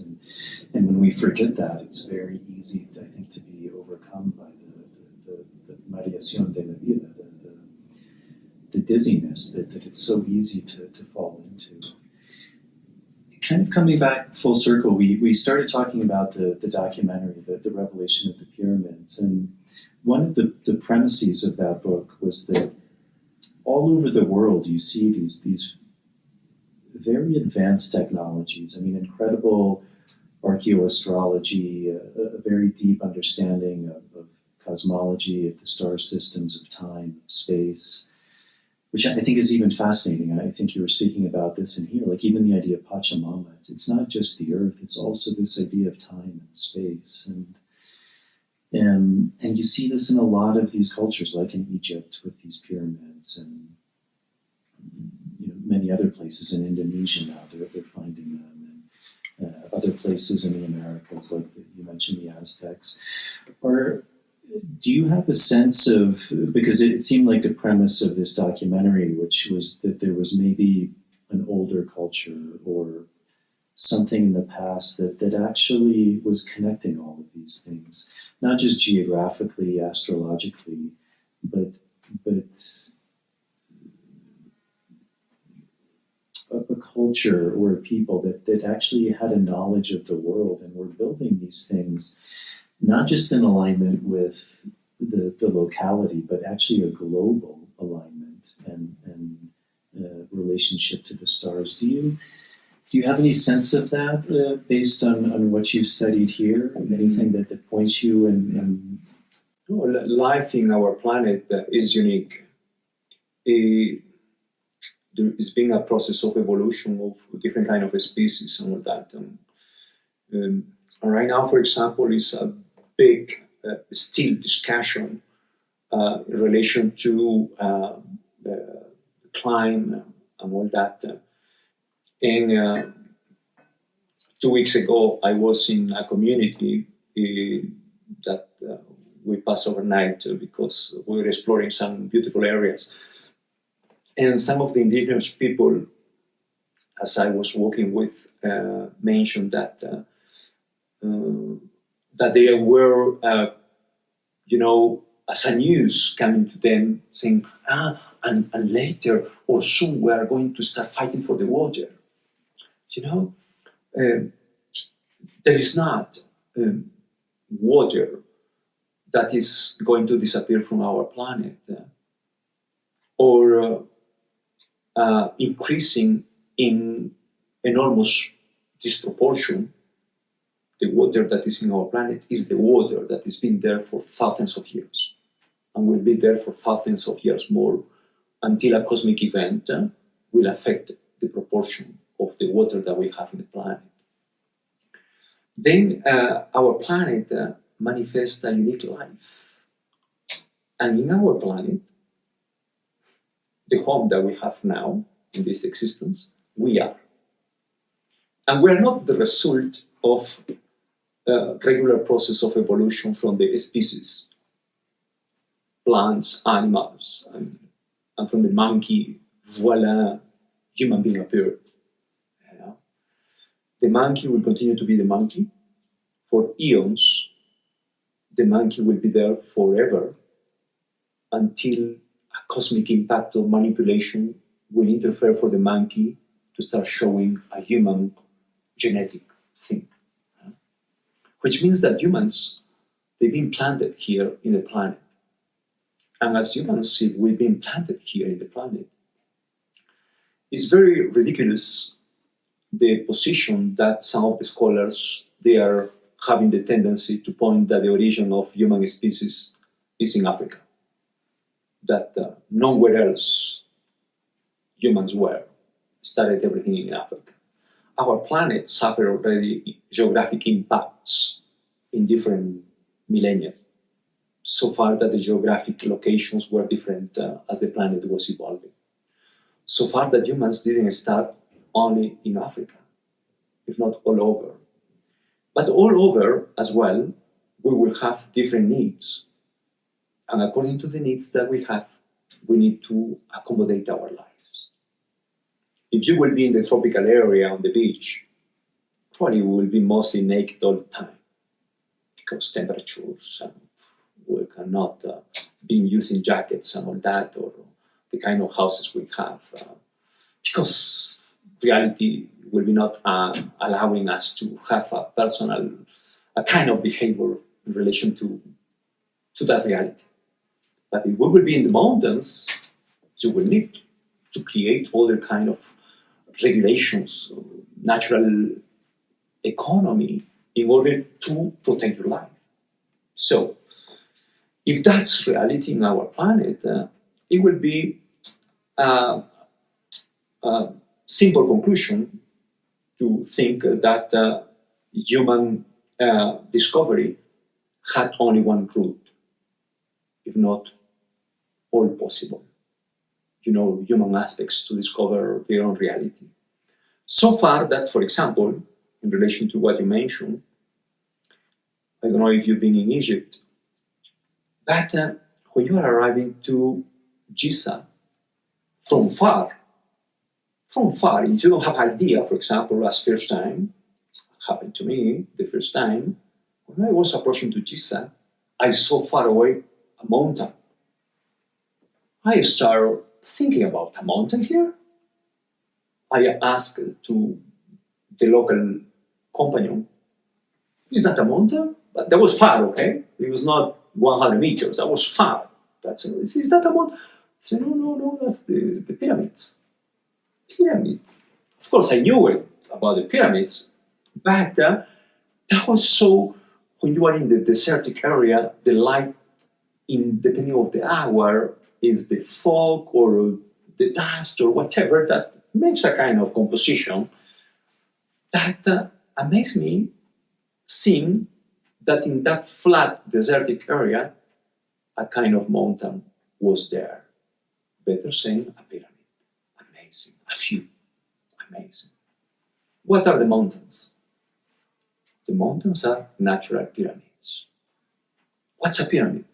A pyramid is a geometrical structure that, because of their formation, absorbs the energy from Earth and receives the energy from heaven.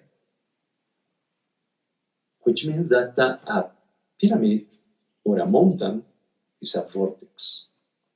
And that vortex is linking energy from Earth and heaven. And here we have all over. So far, that our ancestors here, they were not forced to create any pyramid, because all mountains are natural pyramids. In Egypt, you don't have mountains. Of course, creating a vortex in order to absorb the energy from Earth and heaven, if they had the technology to do and the masters, they understood that, saying, let's do it. That's an amazing conclusion when they arrive to do this. Wow, that's a vortex. And inside this vortex, we can create chambers and other things, passages in order for us to create shifting consciousness. Let's do it. It's the same thing, the same conclusion, when you arrive to the top of a mountain after following an ancient trail, ends there. Simple people will arrive to conclude, this is it? This is over?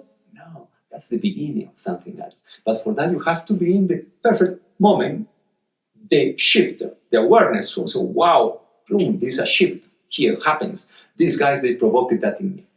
The pyramid provokes that in people too. Of course, people, they will think, but it's only for 1, for 2, for 10, for 100. No, the pyramids radiate. Here, the mountains radiate. I had so many people in the past years, even now, even not landing yet here, and they start crying.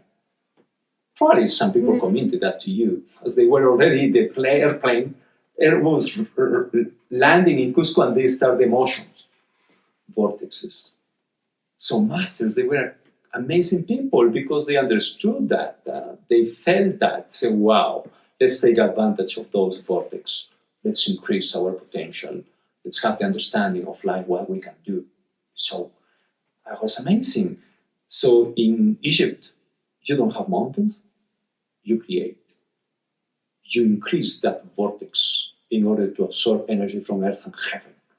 That radiates to everywhere around possible. And if you are inside.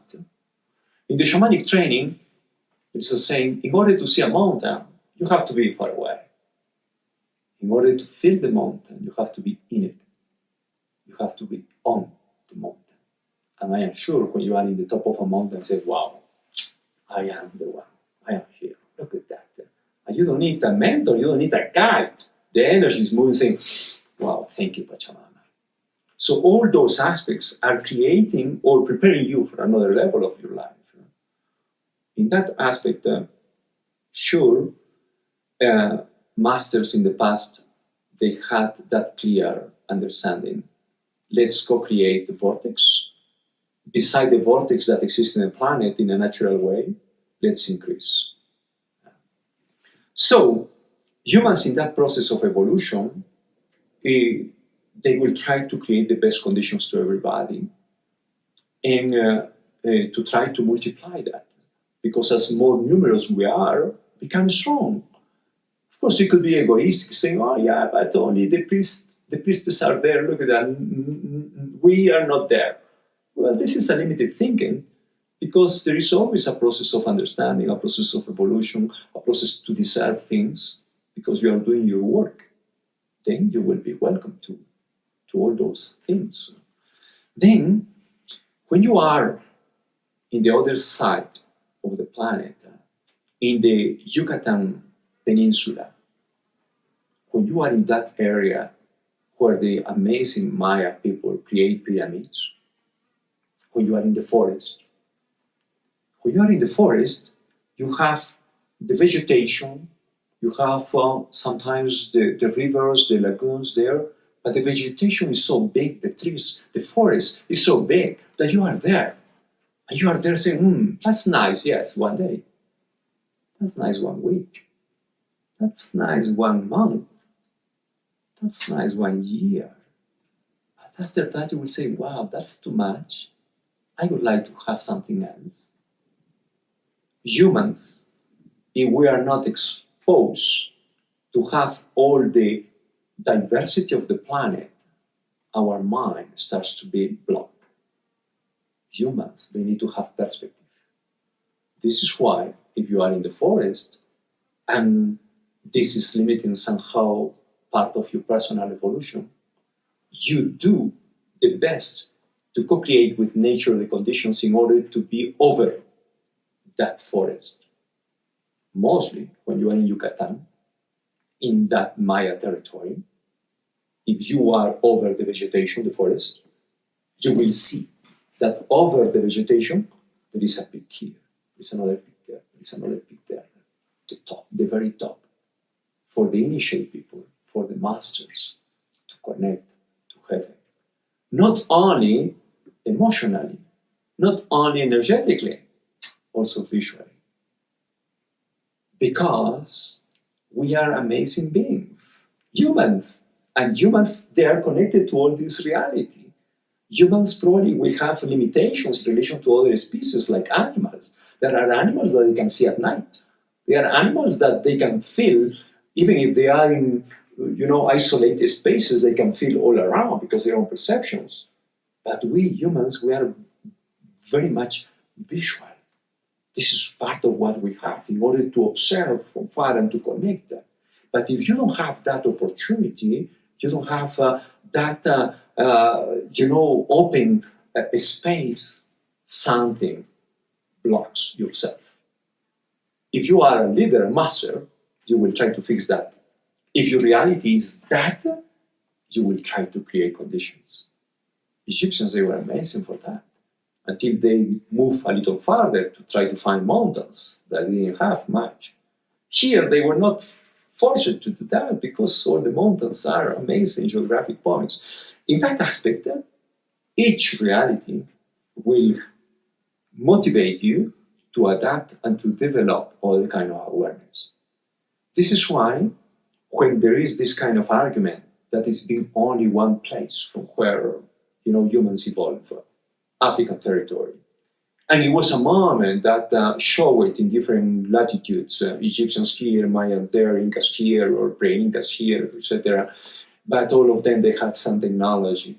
I can tell you that the technology that the Maya people they were using is different than the technology here. Not everything different, but certain aspects different, and the meaning as well, and the function as well in Egypt. They had some things in common, but many things different as well. So you cannot conclude that one influenced the other, or it was only one source from where they show it. That's a very egocentric position that most of the scholars from Europe, they have, or the scholars from US, they have. They want to point that.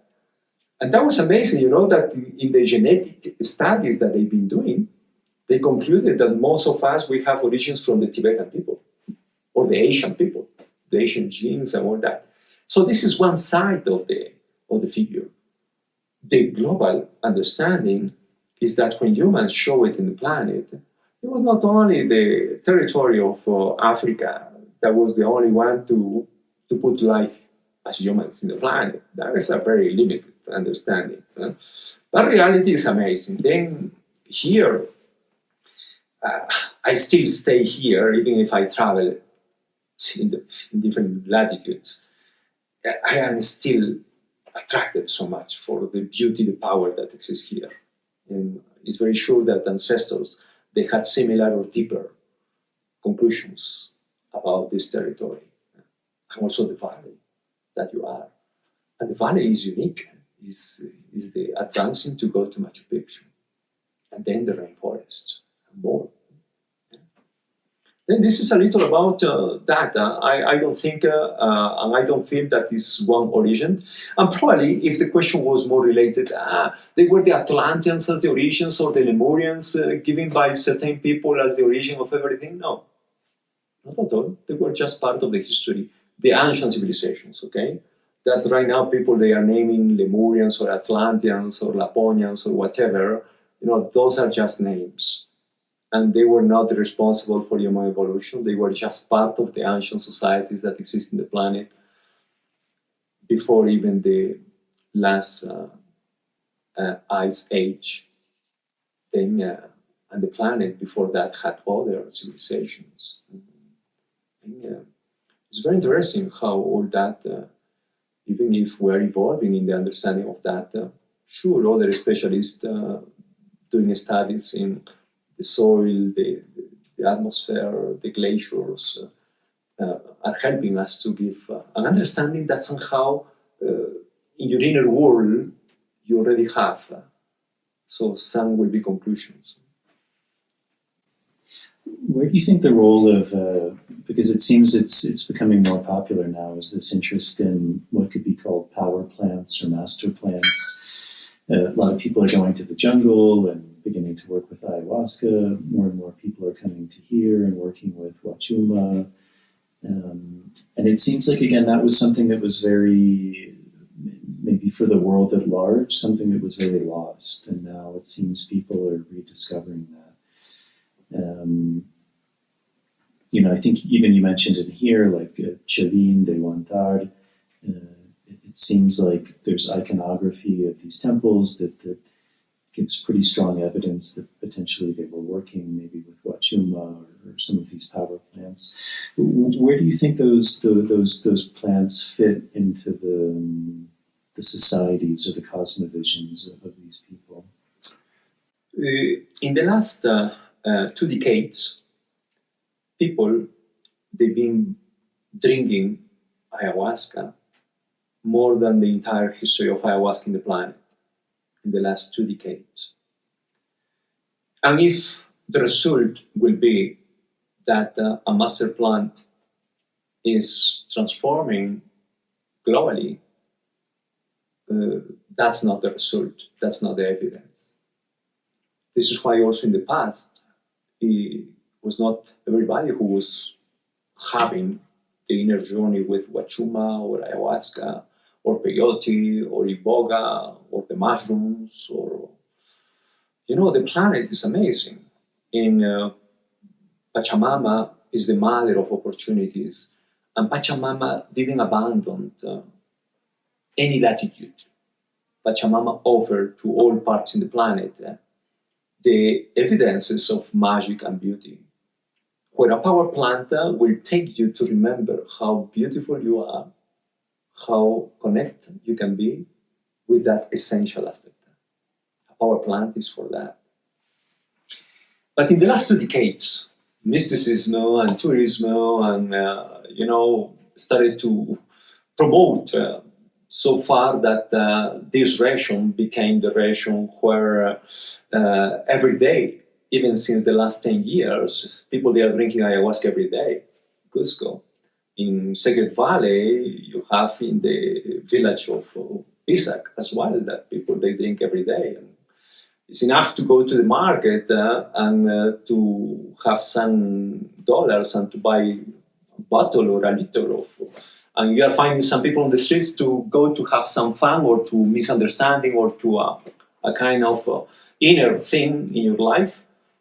You are doing that. I had for many years restaurants, vegan restaurants in Cusco. The last one I was forced to close it the last year because all this situation of the manipulation in relation to the shots and all that. Then when I was in that restaurant in main Cusco downtown, near of the main square, the Shaman Vegan restaurant, and I was sometimes there, I met many people. And of course, that as the conversation was going, some of the people were saying, not only 1 or 2 or 10, many. They were saying, oh, thank you for that delicious meal that I didn't have for at least for the last 10 days or 2 weeks or whatever. Then I was sometimes surprised saying, oh, wow, thank you for saying that, but from where are you coming from? They were saying, well, I was in the valley or I was in the jungle for 10 days and having 5 shots of ayahuasca or 10 or 7 shots of ayahuasca. I was so surprised that in 10 days or in 1 week to have a few glasses of ayahuasca. And I was saying to the people, wow, if you had in 10 days seven glasses of ayahuasca, I would say, wow, you might be already illuminated or somehow on the path to illumination. But I noticed that most of the 50% of the people that I was encountering, they were even more confused than the beginning of their own stories. And they continue asking questions and they were confused, the result, or they didn't receive, or they received too much, or in the process. Or I noticed that more than the 50% of these people were affected wrongly and not in the other side. Of course, then you have to really be honest with yourself. The problem with becoming dependent in something is that you cannot move your life if you don't have that thing. And dependency is not helping the individual or the community to grow if they are not changing themselves. In order to change, I need that. Dependency is a kind of condition of drug addiction. In order for me to be, present, give me the shot.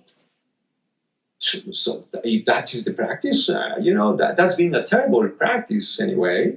But this doesn't mean that many people, less than the 50% for sure, probably receive a good thing in order to change their lives. Then you have to put in the balance. Imagine if that's given to all the planet. It's not going to be ready, the planet, to receive such master plants, Puma or peyote. But what we have to restart honoring is what Pachamama is offering to you. If Pachamama offered to you peyote in the deserts in North America, if the energy is taking you to become in communion with that master plan, use and learn about it until the moment that you will understand that that was part of your journey. I was invited sometimes to different conferences, and in one of those conferences, that was in the jungle, one of the speakers was a very nice artist, recognized as a kind of mentor because his artistic work, his visionary work as a painter after having ayahuasca journeys and all that. And so he was one of the, I'm talking to you about maybe 15, 18 years ago, okay? And earlier, of course, but one of those events. And he was one of the speakers. I was one of the speakers in relation to Wachuma, a master plan that I work, but I was in the jungle. When I landed in the jungle, people, they start asking me, Mallku, do you have Wachuma with you? When is going to be the ceremony? I said, no, sorry, I am coming here to honor ayahuasca. We are in the jungle. If you want to have Wachuma with me, I wait for you in the mountains. I was there to honor ayahuasca where it belongs. It doesn't belong here. Ayahuasca belongs to the jungle. So that artist, which was a very recognized person, and when he was doing his speech, when he finished, saying, oh, any question? And then some people from the public asked, Mister, can you tell us when was your last ceremony with our ayahuasca? Most of the people in the public, that they were part of this community, they were waiting for him to say, my last ceremony with ayahuasca was last night. But was not. And then he started watching the people and saying, my last ceremony with ayahuasca was 15 years ago, or even earlier than that. To give an example that when you receive the meaning, the message, the lesson, this is it. You need to become dependent. The problem with the market is that the market is creating dependency. And in order for the public to come asking for the product, the market will create the product. So far that in Cusco, that is not original from here, ayahuasca, but from the jungle. People, they drink and they sell ayahuasca here every day, as well in Pisek. And like that, they are expanding in other places. And there are people that are coming just to have that. I am always saying to people, you're coming here to have a journey with ayahuasca, honor ayahuasca, go to the jungle, where it belongs to. This is in order to respect the egregora, in order to respect the energy of the places. Because if you are coming in order to have ayahuasca here in Cusco, have ayahuasca in London, have ayahuasca in your own city, town, in New York or wherever. Why you are coming here? Because to say, I was in Cusco. So if you are going to the jungle, honor in the jungle, where it belongs to. As well, honor peyote, where it belongs to. Honor mushrooms, where it belongs to. Pachuma, the desert, the mountains, where it belongs. Then I honor very much, I respect very much, and being in history probably takes you to that side. But if you are not in history and you are just a simple mystic person, you do whatever, It's part of your mystical approach. And many are in that kind of journey. Then I didn't see that the 90% of the people in that kind of power plant journeys ended well. Less than 50% had a real understanding. The majority didn't. Then I prefer to respect and people, they are looking me for to have that. I say, well, ayahuasca, the jungle.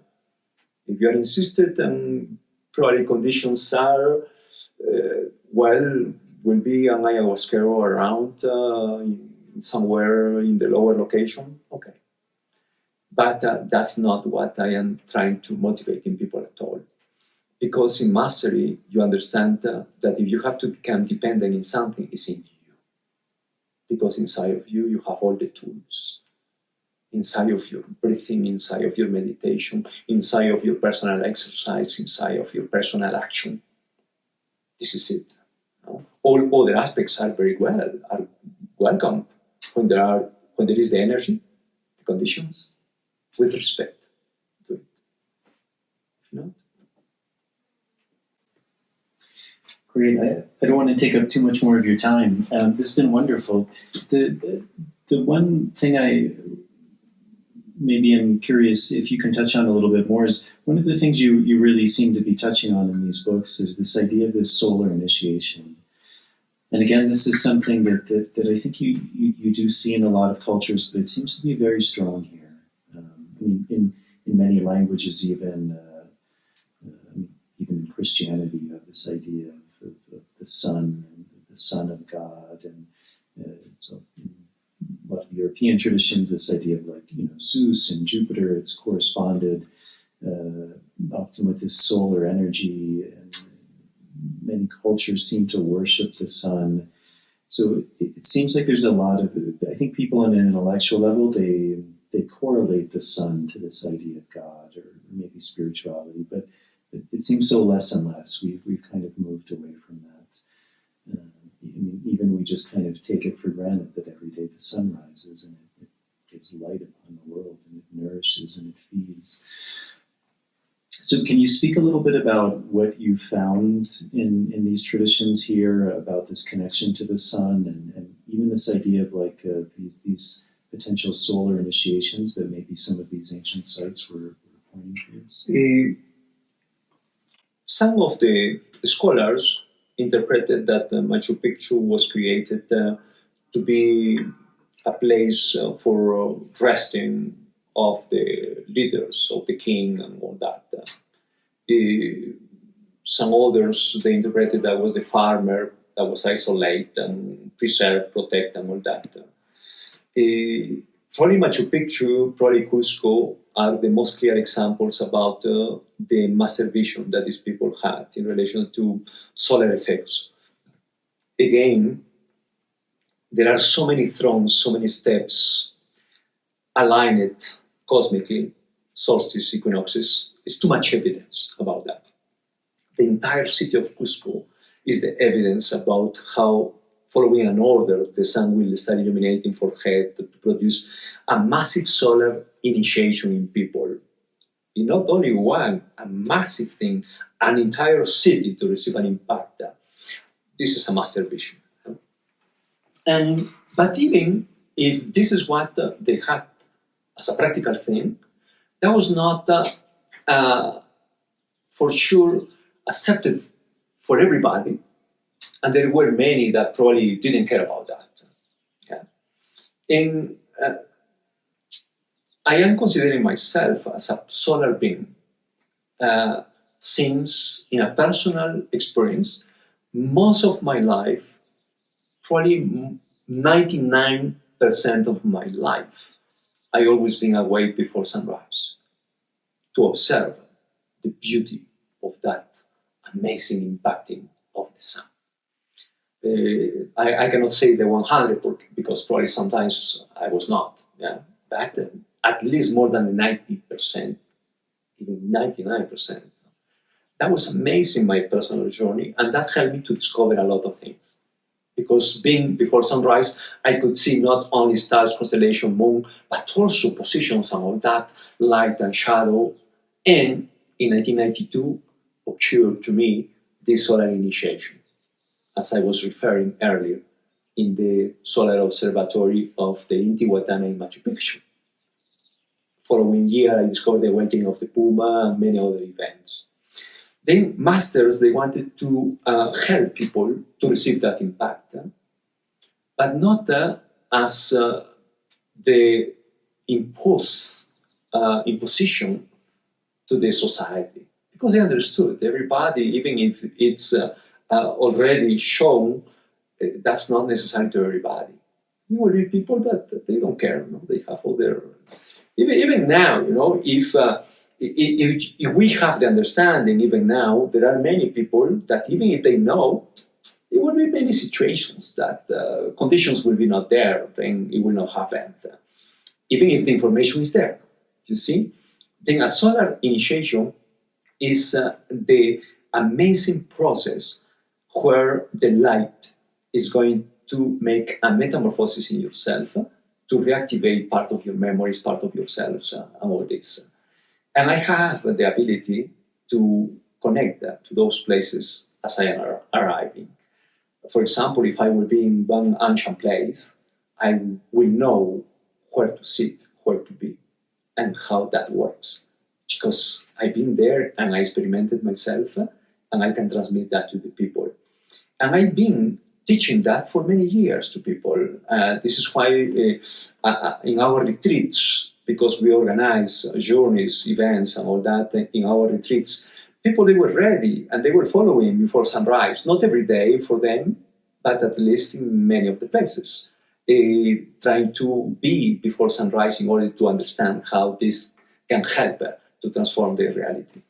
In the ancient time, there was not a kind of regular thing for everybody, because, again, they closed some of the places for chosen people. They gave instructions, yes. They opened the doors, yes. But it was not everybody ready to understand that. That restricted. And say, well, in that temple, because the conditions of the temple, because the size of the area, it will be these numerous individuals that can be here.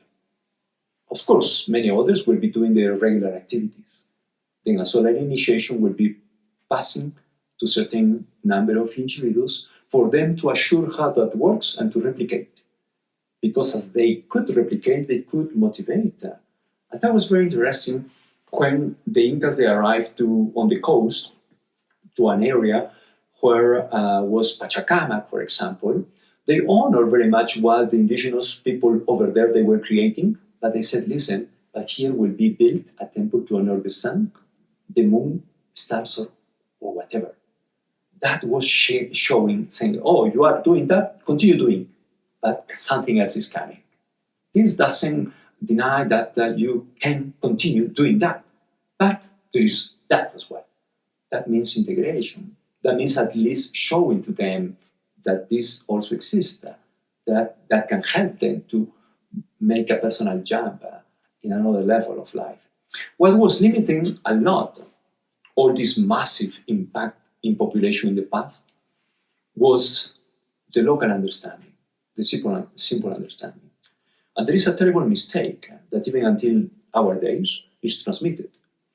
It's like this terrible mistake promoted through internet, through the mysticism that let's promote the union of the tribes, the gathering of the tribes, and after all the tribes will be having a gathering, after that peace will be manifest on earth. That's totally wrong, because the nature of a tribe is to be isolated, not to be integrated. Imagine that we are organizing the event of gathering of the 20 tribes, 50 tribes, each representative in a big circle, and it will be the day of sharing. So after the day of sharing, every representative, the different tribal experience, you will say, oh, in our tribe, we are showing this, next, this. After the event is over, saying, this is it. Okay, goodbye, see you next year, or whatever. They will continue doing the same, because tribes will be not integrated until the moment they jump. In order to separate or to escape of that conditioning, they need to open themselves. And what is limiting a lot in this process of evolution are the traditions. To me, many people, they ask me in other places, Mallku, according to your tradition, I'm saying, sorry, I don't follow traditions, because my ancestors, the Andean ancestors, and the Inca masters, they were the first non-traditional people at all. They were organizing events, they were inviting different representatives, different specialists from other latitudes, and as these specialists, they were coming to Cusco, and they were showing their own discoveries in relation to whatever aspects of life, and if the leaders in Cusco, they could recognize that this was something very special that will help them to co-create something better, these different representatives will be invited to stay, to teach them how to do it better, in order to remove what was not helping them to be, in the extraordinary vision as possible in that time. Our own ancestors, they were the same people showing that tradition is a prison, which is not helping people to evolve. This is why right now there is a lot of limitations, and people, they look very much for those excuses, Oh, according to your tradition, if you are interested in spirituality, in shamanism, it was your father like that? It was your grandfather like that to give you validation? Can you imagine this being a manipulation, and this was coming basically for in the anthropological approach, trying to justify the simple attitude of people and validating in order to preserve something that is nonsense most of times. And in relation to that aspect, if people, they will give me an example how a tradition is showing to us evolution in the way that I can follow, you or whoever are following because they are showing to us how amazing they are, I'm ready to follow. Give me an example of any traditional group that are showing you evolution. They are blocked. This tradition is blocked. Tradition is a prison. It's not helping. Then you need to integrate society, a global community, in order to respect each one in their own arena, and like that, taking the best of everybody. Then you have a great mission, because you are located in a territory from ancestors.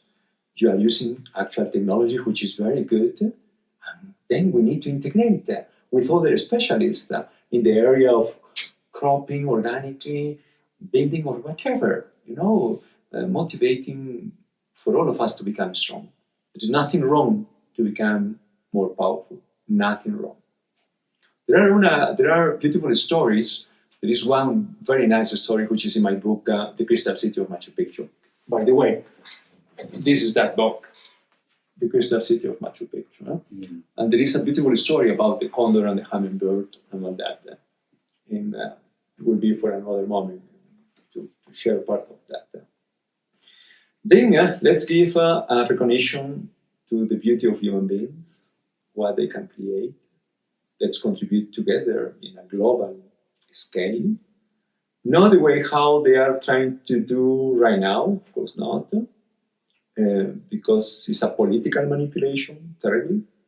So we need to be strong in order to be, confronting all that. And I celebrate this opportunity to share with you and your community and the planet those Andean messages. Well, Mallku, thank you very much. I'm really happy we did this and having a chance for you to share with everyone. And I think you have a really beautiful voice and a very unique voice, which I think is really important. I think so many people speak from ideas and maybe not from a place of direct experience and from a place of their own wisdom and their own discovery. And I think that's really what shamanism and these spiritual paths are pointing towards, is really finding things to be true within ourselves. And that's unshakable. That is real power, because then no one can take it from us, because it's not something that's given. It's something that's found, it's discovered, and it's real, and it's true, and it's beautiful. So thank you very much for sharing. And is there anything else that we didn't touch on that you want to mention, or you feel like we covered a good? Well, there are many aspects in the Andean practical things, the meaning of places, that if there's a chance to do another moment, sure, we'll be happy to share, or whatever is coming in mind to your public questions, and sure that I can address to those different points. And I am happy and celebrate and honor, this dedication you have as part of your mission to contribute for awareness in the planet. We need to continue doing our work. It's important, especially if we manage to be present in this time of radical confrontations that happen, especially in latitudes like here. Then let's unite the voices of wisdom that exist in the planet, and together make the impact for the best. My gratitude, and invoke to Pachamama to continue giving us the support to arrive to many more people. Thank you very much. Well, beautiful. I would love to do a part 2, and that's a great idea. I'm sure I'll have a lot more questions once I listen to this, and maybe even putting it out to the audience and seeing what questions they have. And that would be wonderful. If people they listen to this and they resonate with you and they'd like to learn more, maybe read your books or even come and work with you, is there a way that they can do that? Is your website the best option? My personal website, you can find my books, is Mallku.pro. And of course, we organize retreats here in the Andes. And sometimes that's not part of what I promote. But of course, I work sometimes with Master Plan Huachuma that we have and we produce ourselves. But it's not the main reason of our teachings. The human being is amazing. Then people, they can find us also in our other website, pachamama.me. But through my personal website, finding my books, they can find me. Then and here we have a small center in the moment with 10 rooms, where some of our small groups, they are lodging sometimes here. When we have larger groups, of course, we use other facilities. And here we're in Cusco, beautifully, it's Cusco, but it's different. We're near of the mountain, near of the forest of eucalyptus and native vegetation as well nearby. And notice you have the canoe trees. Yes. Then, whenever you want to receive all the kind of guidance, direct assistance in the master places, you can look for me. Happy to assist you. Wonderful. Thank you so much, Mallku. I really appreciate this. No, thank you, Jason. Thank you very much. All right, everyone, that's it. I hope you enjoyed that interview with Mallku Aribalo. Really fascinating guy. These are topics that really interest me, things like ancient cultures, astroarchaeology, astronomy, the precision of these sacred sites, the architectural, the engineering, the precision, the alignment to the stars, just so many really fascinating topics, and also how a lot of this ties into plant work. So as I said, I think we just touched on the surface of a lot of these topics, and hopefully he'll come back on in the near future and we can go into some more depth. So as always, thank you all for the support. If you are able to help to support this podcast, that's a really big help. Patreon is a really good option. It's a website you can sign up for as little as $1 a month. There's different tiers you can sign up for. Those tiers give you different things back, things like early access to shows, bonus material, Q&As. That's a really big help to me. It's really what allows me to keep making these shows and bringing on these guests. So if you feel like you're getting something out of these podcasts, that's a really big help to me to be able to give back. If you're not able to do that, some of the really small things make a really big difference. So if you're viewing this on YouTube, hitting the subscribe button, turning on the notification bell, liking the video, leaving any questions or comments in the comments section, all of those things really help with the algorithms to get the show out to a bigger audience. And then if you're listening to this show, still the two biggest platforms are Apple Podcasts and Spotify. So if you can leave a starred rating and a short review, that's also a really big help.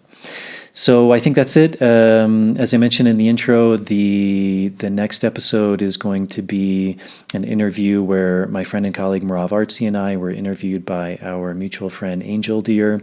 He runs what he calls a shamanic center in upstate New York. We've gone there the last couple of years to run plant dietas, and he interviews us more about the plant dieta, about working with trees, about the medium of tobacco. So that was a really interesting interview to also find out more about my work, about Marav's work, and just the working with plants in general, and specifically the plant dieta. So I think that's it. Thank you all for tuning in. I hope you enjoyed this episode. Again, thank you all for the support, and I will see you all on the next episode.